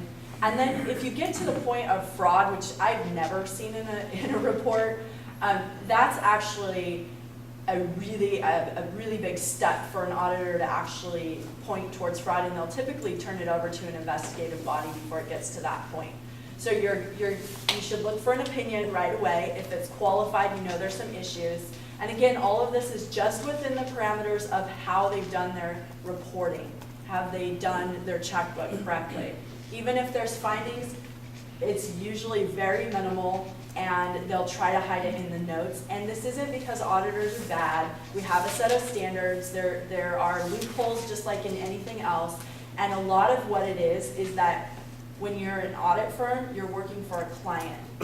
And if you want to keep your job the next year, you do your best to work with that client to give them a good product, but also to maintain the relationship while staying within the bounds of your standards. So keep in mind, be very skeptical of what you read. I'd also like to point out that the purpose of an audit is not to detect fraud. It may be a byproduct of the audit, but it's not the purpose of the audit. Right. And that's a misunderstanding that the public has. They think that they're looking for fraud, but the auditors are not specific to looking for fraud. Auditors are very tentative to say even the F word at all. So it's kind of one of those things, especially I worked for the state of California Department of Education, and we weren't even like allowed to throw that word around, because when you step into that, like that's a different role. That would be an investigative function. So it's included in your report, you have to have this statement about being in compliance with Article 13A, Section 1B, you know. You're talking about GAGAs? I don't know, I'm talking about the line that has to be approved. Okay, go ahead. Because the oversight committee had to put the same thing in it, and the auditor had to put it in their report. Depending on the standards they're required to follow, yeah, they'll have a qualifier in there. In the audit, they have to say, so the point though is that, you know, they left it open. They said, well, for what we looked at, we believe. Exactly. And so the oversight committee is supposed to say, well, no, we have to have a statement that says we believe they are within compliance. So we had to adopt a different, because that's what our audit said. So we had to adopt a different wording that I did, because I wasn't comfortable with everything, or that we knew everything. Right, We and just you said, don't. to the limited ability that we have. To the best of our knowledge is the. Right, and But so. we use the your Usual kind of terminology. out, you know, the outward, how do you put it, you know, it gives you an out. It's like, if it happens Auditors outside always of have an our out, we're scope, very smart. Well, here's the thing. we're trying to do. This is the purpose of a performance audit, right? That's where you're actually getting into the meat of what it is. And by the way, there will still be significant limitations on those reports, because an auditor can't come in once a year and know everything that's happened in the organization. It's a very tricky business. It's like, oh, we had an auditor come in and look at our stuff, and now we're clean and we have a clean opinion and everything's great. That's not necessarily the case. This is a very limited role. And if you use it as the end-all be-all, you will miss what you're really looking for. Janine, as a person who did performance audits for 25 years in another area, look at the qualifying language the individual writes and how they describe a potential problem and positive response that the client may have made to resolve it. But if there's no comments about steps to resolve an issue, look at that language used, because it's going to tell you something, and you better take a good look at whatever issue has been raised that could be not operating within the statute or requirements. Right, and that's the other thing, you guys. When an auditor makes a recommendation, management can either assume the risk, they can make a change, or they can make a plan to make a change. And that language should be in a performance audit. What you guys are receiving right now in financial audits, you're not getting any of that information. That right now, from my understanding, is dealt with on an internal audit perspective. I don't think that they necessarily do a heavy oversight through their internal audits on bonds, but you can look at the state, whether they're doing audits on bonds, within the school district, if they're doing audits on the bonds. You can find other resources, but honestly, I don't think there's a lot out there right now. So if we're gonna sum it up, if I'm Mike, the air conditioning guy, and I somehow end up inappropriately on the audit subcommittee, I should be looking for either a qualified statement or an unqualified statement, correct? So that would be the language that I'd be looking for? No, here's the Qualified thing. opinion or unqualified? Yeah, they're gonna write a statement. It looks different each time, but basically, it's a one-liner. And if it's more than one line, that's qualified. Okay. And then if they find something that's of concern, that's called a finding? Going concerns, findings are rare, but yeah, findings would be something that they're actually going out there and saying this is wrong. Okay. Question to that? Are performance audits subject to peer review in the way that financial audits are? All audits are subject to peer review, but that doesn't mean that all audits are peer reviewed.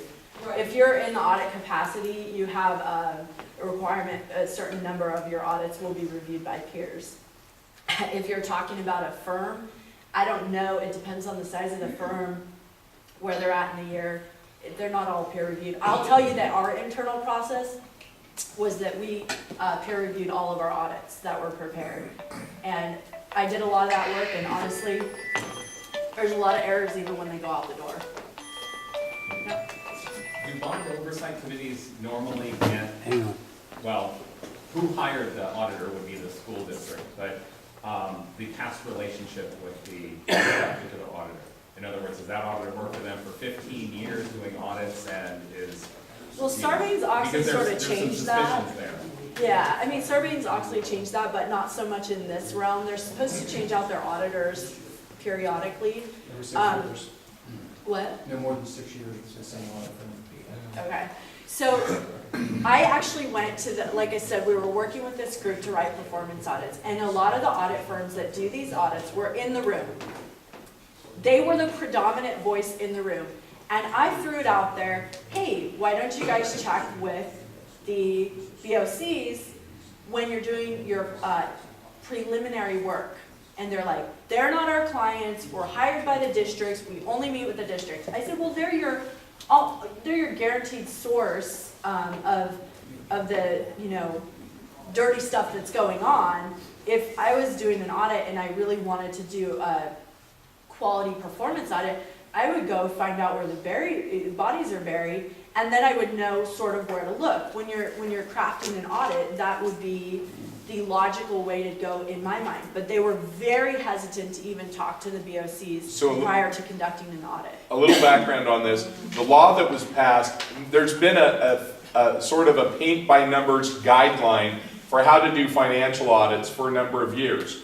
There are generally accepted government auditing standards called GAGAS that cover both financial and performance audits. And recent legislation, also sponsored by CaLBOC a couple years back, said that both financial and performance audits had to be done in accordance with GAGAS. Unfortunately, what had happened is that across the state, a large number of the, I'm going to use quotes here, performance audits that were done were financial audits where they torn off the front sheet, stapled on a clean sheet of paper, and sort of pencil route performance audit. It didn't comport. They were financial audits dressed up as with a new cover sheet. So another law was passed that said that there were now going to be standards for executing performance audits. So how do you take GAGAS and put it into real world work? So that was given to the controller's office. They have a committee that's working on it. CaLBOC is part of that committee. Janine attends their meetings, and they're working on performance audit guidelines that will say, no, you really shouldn't be using a financial controls mechanism and calling that a performance audit, because that's not what a performance audit is supposed to be. So Not she's talking completely. about. I'll tell you what they're really Okay. doing. I told you, the predominant voices in the room, Or were that's the what they're supposed to be doing. firms- were the firms who are going to conduct the audits. So I'll tell you that you want the most defined limited scope possible and the most leeway on how you can get there and how you can report that, staying within your standards. So auditors are required to follow GAGAS or whatever, sometimes it's IIA, different standards. But it's a struggle between you guys getting the information you need to make good decisions and to provide the oversight that you're charged with, and the auditors not getting into murky territory where they're either upsetting their clients or violating their standards. So And what so now I'm we- supposed to be there doing is making sure that we get the most amount of information in these reports by requirement so that you guys can utilize an effective tool. So one thing I wanted to bring up is that CaLBOC has some standards. One standard that we have is that the auditors for the bond should be different than the auditors for the district. We talked about that earlier. One of the other best practices that we have, and it's actually incorporated in the Better Way suggestions, is that the Bond Oversight Committee should have input on the scope development early in the process for the performance audit. There are districts that are doing it, and to talk about that, we've got Nick Marinovich. Are we switching? Yeah, I think this is about the time where we're going to transition to performance. Thank you, Janine. Oh, they have questions? Oh, we got some questions. A quick question, what you had on the screen in terms of performance versus financial, as well as the PowerPoint presentation previously, are those materials available? Yeah, we have copies of them, except for the PowerPoint, but we have copies of or we don't have copies. We'll have copies this afternoon. Of that? Yeah, that was one of the, okay. If it's back there, we'll hand it out. Thank you. Which question? In the absence of standards for a performance audit and the reluctance of the auditor to contact the BOC, what is your feeling about the BOC just informing the auditor without being requested of whatever? Great question. You should know who the auditor is, right? And we get calls all the time from interested parties that give us great information and point us in the right direction. I think formally meeting with the BOC was the issue more than them not wanting the information. It's just, it's an indirect threat to the board if they're meeting, formally with the BOC. That was the feeling that I got. They felt very uncomfortable with taking that step. But calling them, why not? One thing is that Sweetwater, as we talked about earlier, actually had FBI investigations, convictions, jail time. And so they had a hole to dig out of. And they actually said, Bond Oversight Committee, can you help us? And in that case, they started to adopt the standard where the BOC actually had input on the development of the scope of the performance audit. And so for somebody who's been through that process, Nick Marinovich.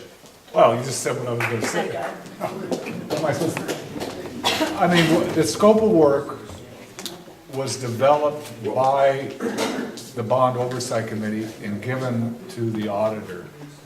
And the district was in a political reality that staff really didn't have an alternative given the situation that they tried to resist the CBOC. But I would say that the Bond Oversight Committee, I mean, it's your performance audit, that's one of your primary tools.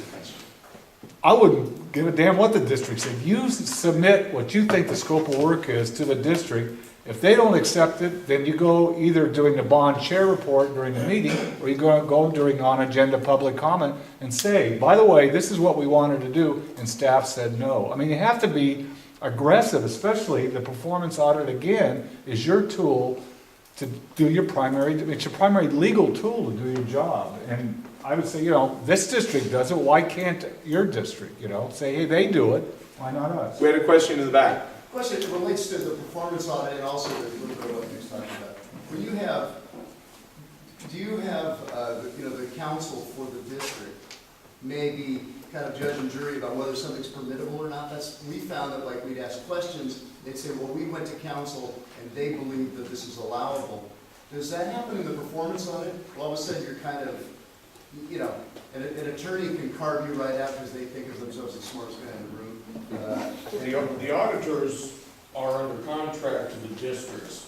Their primary responsibility is to deliver their contracted work, whether it be a financial audit or a performance audit, to the district staff.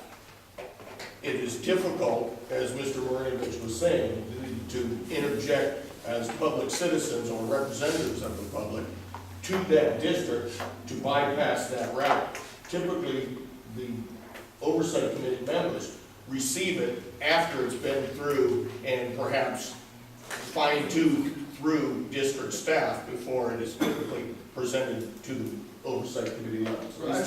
At least that's the experience that I've had. Well, we don't have that issue. Our issue is, and I appreciate that, but it's we get kind of stymied by, what did council say about this, because we believe this is a little sporty what you're doing here. And they've hired counsel that basically gives them cover, somewhat legal cover. Does that also happen in your audit too? Do you refer to the same counsel? Okay, so what I would encourage you guys to do, lawyers and auditors and, public officials, people who are voted in or whatever, there are a lot of people in this world who are going to try to make you feel like they're the authority and you don't know what they're talking about. Or what I'm trying to tell you is that audits are a very simple structure and they have very simple components if you know what you're looking for. Take a minute to flip through Yellow Book and understand what you should expect to see. If something feels off to you, Michael's telling me about school construction and it's like 12 times the cost for schools as it is for regular construction. That's a normal person's capacity of understanding, right? This is wrong. So if you feel like something's wrong and they're using experts to shut you up, that's when I get more curious. That's when I want to go out and find out more information. Anytime you're told that you're stupid or you don't have the capacity to understand or somebody else has already looked into it and that's taken care of, that's where I get more curious. That's why I was a great auditor, right? Because that is what sends those little flags that's where you should look for more information. You're not bound the same way that an auditor is by standards. You're not bound the same way that legal counsel is by being very careful with what they say. You're appointed to a board to provide kind of this loose idea of oversight, right? You don't have specific credentials, you don't have specific skill sets. You're supposed to be normal people saying, hey, that doesn't look right. It's very simple if you break it down. I kept looking for the magic wand of auditing, and finally I realized it was common sense. If you have common sense, you can look at this stuff and see where the problems are and become empowered through a little bit of research. The other part about this, it's a little bit different, is that in a sense, auditors have two masters. One master that they have is the entity that engaged them to perform this, right? And that's the one who signs their checks, and that's the one that gets involved with regular, everyday business, and the fact that they can pay the secretary or give a bonus or have to fire people on whether or not they have that engagement and other engagements. But they also have professional standards. And when they find something, there's a requirement to dig into it. Now, this is unusual. I've never actually done this, but I'd like to ask a question out to the crowd. We had a couple people raise their hands who said that they were from auditing firms. Anybody out there bold enough who works for an auditing firm or has in the past as an auditor, what's your responsibility under professional code of ethics if somebody comes to you with something that's within the scope of what you're supposed to be looking at and report something that's potentially bad? Where's that work? Anybody from, sir? So there's a real complex area, but there's an expectation gap that I think Jeannie addressed is, perception about what an audit is and what it's not. But an auditor, the foundation of auditing is independence, integrity, and objectivity. So you pointed out that the auditor is selected by the board. If you have an audit committee, there's a better appearance and actual independence. You know, too often it's really done by management, okay, and that presents some problems. But that's that's the independence thing, and that's covered by professional standards.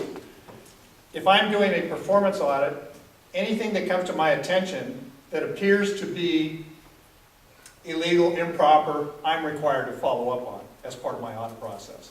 So, if it's brought to my attention, now, there are certain things that I can't do. I can't make the judgment call about which vendor was more appropriate. I can make the judgment call that you went through the process the district has for the controls of selecting vendors, that the work is signed off by a project manager who's knowledgeable about that, and I'm not going to be going out to all the sites and looking at what's been done. But I'm going to be looking at the controls and those processes, and the difference, one of the big differences between the financial audit and performance audit is the performance audit scope is a lot narrower. So I'm looking at a lot more transactions as it relates to the bond expenditures than I would be in the financial audit of the district, where I would be looking at the systems, and I may or may not be. I would probably, because of a large program, I'd be testing expenditures that are in there, but I'm not going to be testing very many. That's why in the performance audit, usually what you'll see is you'll see a list of the projects, the amount of expenditures were expended during the period, and then the auditor will indicate how many they looked at. And sometimes it'll even include a list of the transactions that were looked at. So those things are all part of that process. So I'm not sure if I answered your question. It's good. I would be, certainly, I would have to document in my work papers, and they are subject to peer review, the thing that came to my attention and how I resolve that. Okay, so I could resolve it by saying it's beyond the scope of my examination. I could resolve it by saying I looked at that transaction, it had all of the controls. You might be questioning it because of the quality of the work or the bid process, and as long as what I looked at, was processes were adhered to, then I'm not going to have a finding. Right. So again, that's back to Jean's comments about. Thank you very much. Mike, Mel? on top of that, for what the auditor may do, you have to look at the RFP, what it requires, and then the contract that's written for the service, which should spell out the performance standards in either the performance or the financial audit. And there should be itemized, like in your outline format, somewhat like that, what's expected and what's required of the audit and how the report would be provided. And that's an outline of performance. We have one other question in the back. So I know with most things, and I work with the Department of Ed and state, compliance mechanisms just become a lens for how people approach things. So audits that are financial, or oftentimes I find districts just look at that as a compliance mechanism. They embrace it differently when you're looking at it from that lens. So what are the best practices as far as getting folks to embrace this process from a transparency perspective? Because districts are constantly looking at it as just one more little box that we got to do so we can have our bond program. Well, you're talking about opposing forces, right? Just naturally as human beings, we don't really appreciate oversight as much as you think we might.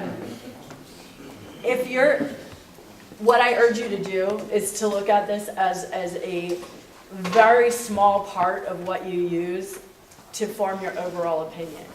You know now, I told you, and anybody will tell you this, financial audits have very limited scope. By and large, performance audits are not completed correctly right now. They're not including a lot of the stuff that you might expect to see in something titled a performance audit.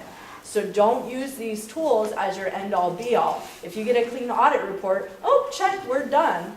No, that's not the way real oversight works. If you guys don't feel like you're getting enough adequate information, seek more information, do research, find out what the auditor did. Really, it's terrible to tell you this because I think it's great to have those checks and balances and say, done, we looked at the audit report and now we have a clean conscience. That's not reality, and a lot of people know how to work the system, and that's what I said, it's opposing forces, know how to work the system to where you can still check off the boxes, but it's not substantive. So I just urge you to be very cautious about having that be your end all. One more question, then we're going to go into a little bit about performance audits, some of which we've already covered. I just want to say, it sounds like it would be great to have a good auditor on your BOC. Absolutely. You've mentioned many others that should be on a BOC too, if you can get them. But how do you get them if the school board determines who's going to be on your board? So one of the best practices that's the CaLBOC best practice that I've seen, it came from Sac City Unified School District. So a little history. Before Prop 39 passed, Sac City was having a hard time passing school bonds. In fact, they couldn't pass them. So what they did was they got together with the Metro Chamber, Sacramento Metro Chamber of Commerce, and area congregations together, and we said, we're going to set up a bond oversight committee. Again, this is pre-Prop 39, the Citizens Bond Oversight Committee, and we're going to delegate to you the power of nomination. Not of appointment, but of nomination. The appointments still have to be made by the elected representatives, but we're going to farm this out. And here are the kind of people that we need. These are the slots that we need. You go out there and find them, and you bring us the candidates, and then we'll say thumbs up or thumbs down, right? That worked exceptionally well. It can work exceptionally well. That became the basis for a CaLBOC best practice. And now what we have is we have some districts that adhere to that rule. What they do is they turn to typically multiple civic organizations. So they'll turn to a taxpayer organization, they'll turn to a chamber of commerce or two, they might talk to a social justice group, they'll turn to the PTA, they'll turn to a group of people and say, here are the seats that we need to fill. And so if you think back... Just so you guys know, if you're a current auditor and you take a role like that, wearing that hat, you have requirements under the standards. You can't just jump on a board and provide an audit function without it being like peer reviewed, and there's certain qualifications. I know if people are, if they're a CPA and they go in and they do the books for their church, there are requirements for that. So you can't just, throw an auditor on your board. I happen to be a former auditor. I'm not held to a standard of requirements at this point in time. But if you're a CPA, your CPA license is on the line when you step into a role like that. It's not something that you're going to be able to say, we have a slot for an auditor necessarily. You guys just read this stuff. It's very simple. The scope is very narrow. Just learn about it. Take a little bit of time. But in getting to your idea in terms of best practices, what we'll often see is, and thank you, Janine Voss, thank you.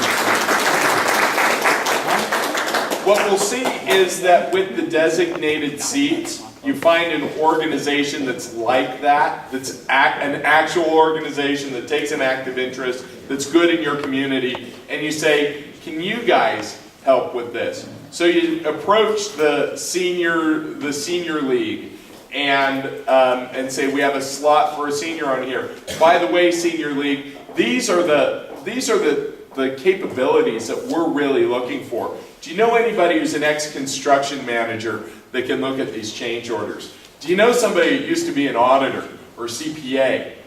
Not necessarily the same things. They're a senior, yes, but we also want them to have these additional abilities. And you empower them with saying, this is your seat to nominate. Now, don't go give us somebody and we run a background check on him who's, he's a registered sex offender. You don't get to put them on. Your job is to go out there and find somebody to represent your organization that can also do good work in this slot. And what I found is that when you do that, you empower these local organizations. They're more involved in your school district. They're more involved in your bond program. And they go out there and beat the bushes to try and find somebody who can represent their organization and do it well and be effective at that position, right? Mel? Someone, what you can look for, someone who's used to evaluating the work of others, production lineup, a manager, what I did is I evaluated the work of other people and workers' compensation and the whole program.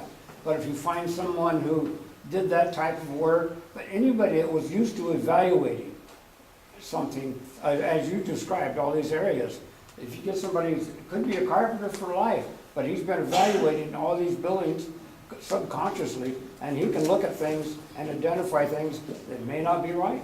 Yep, absolutely. And so to your point, the best way that CaLBOC is seen over all of our times is to try and outsource that and to make it inclusive of the community and have them out there finding it, have it be, you know, there's a SAC Metro seat on this board. There's a Sacramento Taxpayers Association seat on this board. And have them try and be the ones that find it. And again, to find somebody that fills their seat, but also brings additional capabilities. That's where you see the very best bond oversight committees for the most part. I mean, it's basically like having a talent search agency out there trying to recruit people for your BOC. It's very effective. And that's why it's a CaLBOC best practice. So I wanted to touch on, we touched a lot on performance audits. Performance audits are independent reviews of government-funded organizations. They assess whether organizations are undertaking their functions efficiently, effectively, and economically. These are often referred to as the 3 E's. I got this off the state site. I loved it. I copied it. Most sincere form of flattery. Effectiveness. Did you get the outcome that you were aiming for, right? We said we're going to improve the Quail Ridge, or remodel the Quail Ridge High School and the Alkali Flats Elementary School and and Salt Marsh Middle. Well, we got 2 out of 3. Were we effective? Efficiency. It generally refers to the best way of doing things. It's in concern with the input between goods and services produced and the amount of money or resources it takes to do them, right? And then economy. This generally refers to the cheapest way of doing things, but with regard to acceptable quality. It's concerned with minimizing the cost of resources used. And so, how much are you spending per square foot? How much are you spending per ton of air conditioning? And each of these come together. This is generally what a performance audit is about. So the financial audit is, did the money go where it was supposed to? Is this a fair representation of how, are their books right? Performance audit is, how well did they spend it? So how many people now have a different opinion than they did coming in here about what a performance audit was compared to, or understand the difference at least a little bit between a performance audit and a financial audit? Good. So, performance audit may review one or all of the 3 E's as applicable. They're different than a financial audit. How are they undertaken? Pretty much the same way a financial audit is. 3 phases. There's planning, there's field work, and there's reporting. So you plan what you're going to do, which includes defining the scope. And, hey, are we more expensive on a per square foot basis than our neighbors? Hey, what's the cost effectiveness of the solar photovoltaic projects that we undertook? Are they ever going to pay for themselves within the next 10 generations? You know, I mean, you go through and you start asking these questions, right? I got one question. Yeah. So financial audit would obviously be CPA firm, that type of stuff. Yeah. Performance audit. There are not necessarily the same thing. Not necessarily. Now, there are auditing firms that have people that have specialized. Now, GAGAS Yellow Book, which is, correct me if I'm wrong, auditor people, CPA people, to get your license, you have to answer test questions on both financial and performance audits, right? Is that part of your licensure? It's not part of the CPA exam. Oh, it's not part of CPA exam. It is a requirement under when you do audits under GAGAS, there's additional requirements, and those are the requirements. Okay, so what it is that you can have people who are CPAs that pass their license that are doing financial audits, but then you have, I've seen it happen both ways with good performance audits. I've seen good performance audits done by regular mainline auditing firms that mostly do financial audits. I've seen really lousy ones. I've seen firms that concentrate on only doing performance audits. Most of those have been pretty good. I've seen a few bad ones there too. But for the most part, when you really start getting into like what I call good performance audits that are really trying to improve a program in terms of construction, those are predominantly but not exclusively focused firms that have either ones that have developed a specific practice and bring in a retired construction manager who really starts knowing how to read a change order and knows DSA and all these different things, or they're specialized firms, right? It's not something that you see if they're really doing the if they're using it as what Nick called the primary investigative tool. That's not something that you're normally seeing financial auditors jump over to and do a great job at because they don't have as much subject matter knowledge to dig into it with the expanded scope served. Do I understand that the school district is expected to have a professionally done performance audit and financial audit? It's a requirement of Prop 39. And the money may not come out of the bond money? The cost of those? No, the cost of doing those audits comes from the bond. So the cost of doing the audits comes from the bond, but they are required to do those as a condition of getting the 55%. And they are, as you should all realize by now, pretty different animals. One thing that wasn't on here is that it says you got to follow GAGAS. That's now state law. It wasn't before. It's state law. These must be done in accordance with GAGAS. Then GAGAS has a statement. I wish I would have put it in here. And this statement is an attestation, and it says, we have done everything in our performance audit in accordance with GAGAS. And it says in GAGAS, you should take this paragraph and plunk it in verbatim. Don't change a word, don't move a comma.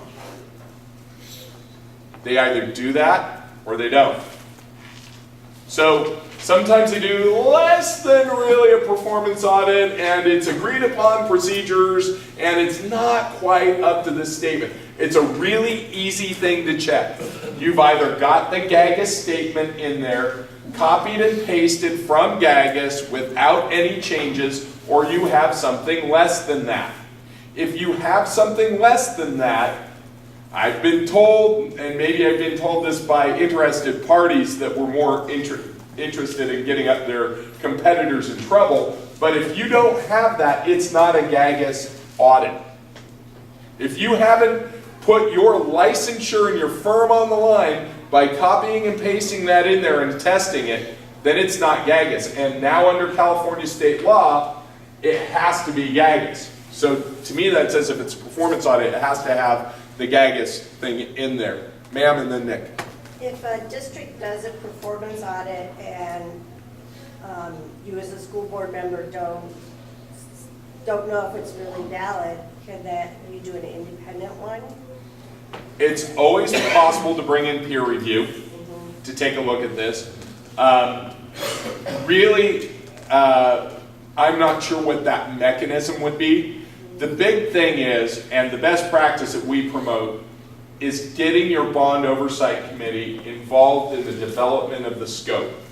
So like, Nick, talk about some of the things that you guys added to your scope in Sweetwater when they were really using it as an investigative tool. Well, we're currently, and again, as a bond member, especially, I don't know how many of you are relatively new to this process, half of you or so. It's like you're halfway into it and you're coming into the performance audit. I'm overwhelmed, but something doesn't seem right. There's a lot of leeway what you can include in performance audit. So there's not a cookie cutter thing. So at Sweetwater, this year, we said, hey, is it more or less expensive using low bid, lease back, or design build procurement methods? Let's look at 2 projects one that was lease back, and one was design build, and looked at the cost effectiveness of those two projects. Second issue was, my God, there's change orders all over the place this year. What is the district's internal processes for reviewing and evaluating change orders? So that's in the scope of work of the audit. Third item, if there's a problematic project, this one was specifically also related to change order, have them specifically get into the weeds on a problematic project and tell the auditor to look at that. So again, the performance audit can look at basically almost anything. It's up to you to tell So it them. comes back to the contract and what's requested of them. In the scope, which happens during the development.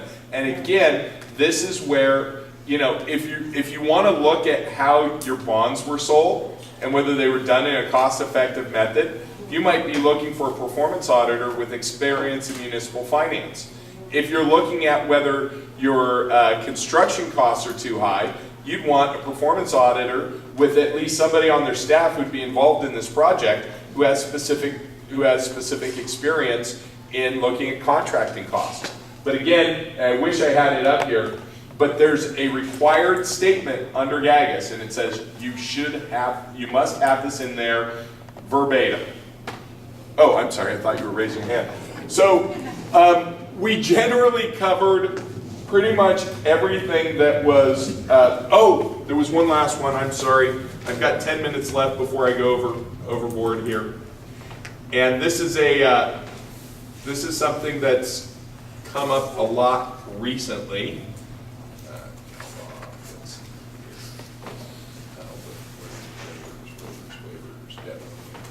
Okay. One of the things that most people know is that school districts have a limit to the amount that they can borrow. Right? So they have a limit. For unified school districts, it's 2.5% of the assessed valuation. So if you have a school district and all the properties within that school district add up to a grand total overall of $20 billion, then the maximum amount of dollars of bonds that you can sell is $500 million. That's it. That's your cap. You can pass bond measure after bond measure at the ballot, but you can't sell any more unless you go to the State Board of Education and you ask for a waiver. One of the processes in that waiver, though, you have to go through some hoops. And one of the things that you need to do is you need to consult with your oversight committee. And in practice, this has become the Bond Oversight Committee. So remember we said that most things describing BOCs are in 15278. This isn't. This is in section 15100. So there are a lot of, so under the Ed Code, under section 33050, that lets you go and ask for a waiver. I know my cap is I know my credit card limit's $500 million, but you know what, the voters approved it, and we're doing this, and we really need it. Will you extend my credit line to $1 billion? And the way it's set up is that the State Board of Education automatically grants the waiver. If you ask for it, you get it, unless you violate something. And what's interesting is that there are comments that have been made even by legislators that say most of the time the citizenry and the taxpayers out there don't know that you can just blow past the limit. It's like a stop sign in the middle of the desert that you can really just blow by at any time you like. But it's not automatic. It seems automatic, but it's not. So one of the things is that under that process in 33050, it says that they have to commit. And here's the comment. It is CDE's, California Department of Education's assumption that the average voter is unaware tax rate levy limits can be changed by the State Board of Education through a waiver process. That is what they say. So surprise, that 2.5 cap, it's a hard ceiling, we'll never go, yeah, not really. But what it is it the statute covering debt limit waivers also requires that the Bond Oversight Committee be consulted. So what constitutes consultation? Okay, first off, it's important to note what it's not. The BOC is not empowered to approve the debt limit waiver. That's not their job, to approve it. Or are they empowered to deny it? What they're supposed to be is the conscience. They are supposed to be consulted. And if they have an opinion, they're supposed to render that opinion and include it to the State Board of Education. Now, that starts getting back to 15284. If they come to the opinion that, you know what, we should have been able to do it in $500 million and we didn't, and it's because we wasted state money, oops, that trips one of the tripwires that allows State Board of Education to deny it. So remember, people were saying, oh, we're powerless? Not really. Not if they're maxed out, because without a waiver, you can't sell the bonds. So, this came up recently with a bond oversight committee in a district that will go nameless. And that district had approved bonding capacity, but they were at their rate limit waiver. They were actually well beyond their rate limit waiver. And so they put in a request to State Board of Education, hey, we want on there, yeah, we want you to approve us to raise our credit card limit again. Funny thing happened on the way to the forum, though, because the Bond Oversight Committee suddenly got very interested. And they said, and what happened was that the district and their financial advisor came and said, oh, by the way, this is this pro forma compliance thing. We have to talk to you about it before we go get it. It's automatic. This is what we're doing. We're raising it. Bye-bye. You're done. BOC said, Chair of the BOC sent a letter. They got together. They talked about it. And they said, this isn't consultation. This drive-by throwing us some information. We don't think that's consultation. BOC chair sends a letter to the Board of Trustees and says, we do not consider ourselves to have been consulted until the following have been completed. We are establishing a rate waiver review subcommittee. We are going to request input from the public on issues of concern. We are going to investigate any issues raised. We will prepare a report summarizing the issues raised and the BOC's opinion of these. We will publish this report on the opinion of the BOC on the issues resolved, and we will publish it and deliver that report to the public, the State Board of Education, and the district at the same time. And what was unstated in this is if we think that you've been wasting state money, we're going to put that on line 1. Conclusion. What happened in this district? The district suddenly decided that they didn't need to go sell those bonds or need that rate waiver limit. That they suddenly decided that, you know, they really didn't want a bunch of cost effectiveness tests being undertaken by this BOC, so they elected not to go to the State Board of Education. They withdrew their rate limit waiver request and have been quiet ever since, but they're currently running out of money, so we're going to see what happens to them in the near future. Sir? Question. If that device is put into effect, which I was totally unaware of this whole dialogue you had said, and a district gets the waiver from the State Board of Education, and all of a sudden they say, sure, go out, extend your credit limit. Is there any onus or any responsibility by the local county assessor of that county that district's in to oblige that and notify it? Or is it strictly and only, as I'm led to believe by your statements, the responsibility or the last line of defense are us volunteer citizen members? Last line of defense, well, it could be you, although you're the one that has a statutory input on this. Okay. But there's nothing that stops just Joe Schmo citizen from writing to them. But The other, if it's already approved though, if the district has already got the green light from the state, from Sacramento, and that district goes ahead, resells some additional bonds. once they sell them, it's done. Well, that's the thing. So I always thought that a given tax basis area, my count, I'm not gonna tell you where I'm from, but we have a set dollar per $1,000 or $100,000 of assessed value. Isn't it the responsibility of the district to notify the tax? Yeah, they notify them and they say, Notify the citizens? here's what you're collecting.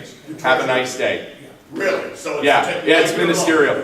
They just, here's the bill, go get it from them. Zip it, Done. go, fetch, right? That's it. Now, remember, this is a process that takes several months.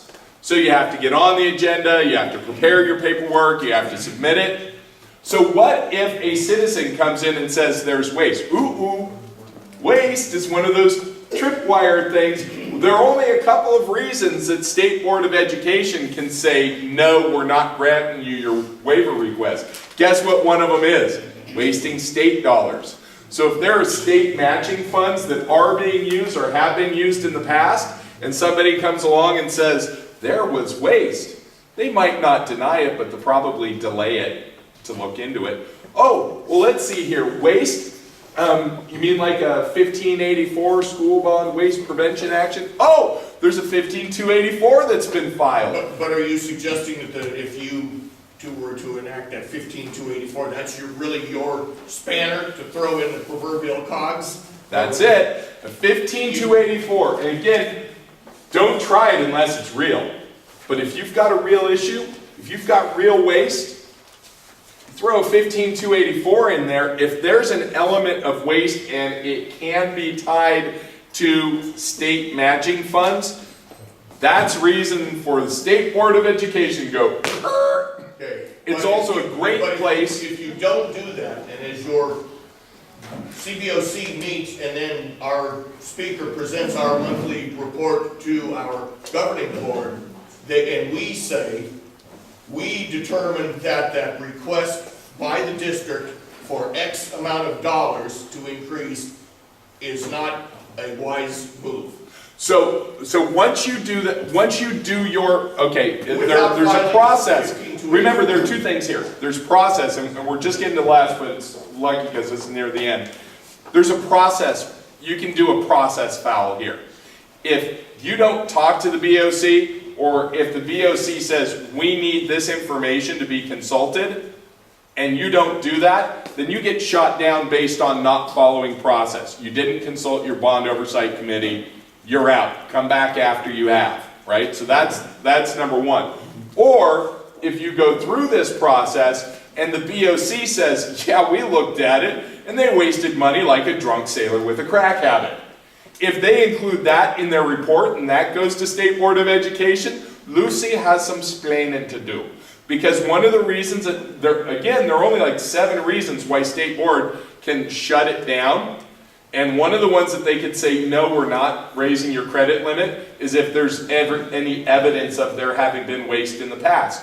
What would constitute that evidence? A report from the BOC saying there's waste. Yeah, oh, a 15284 that's currently before the courts. That's all speculative, though. It's all speculative. It doesn't make them turn it down. It makes them delay it until they have that information. That's it. Deborah, and then I'm afraid that we're going to have to go, and I apologize. Things didn't quite work out the way we wanted to today. We covered a lot of it, most of it. But Deborah? Does the state board raise it by a certain percentage, or? Yeah, they say, give me 130 million more, give me 200 million more, whatever, to allow their next debt issuance, or 2. Any further questions? Folks, thank you very much. For those of you that are interested, we're going to be going over cost effectiveness stuff in an hour. Thank you very much.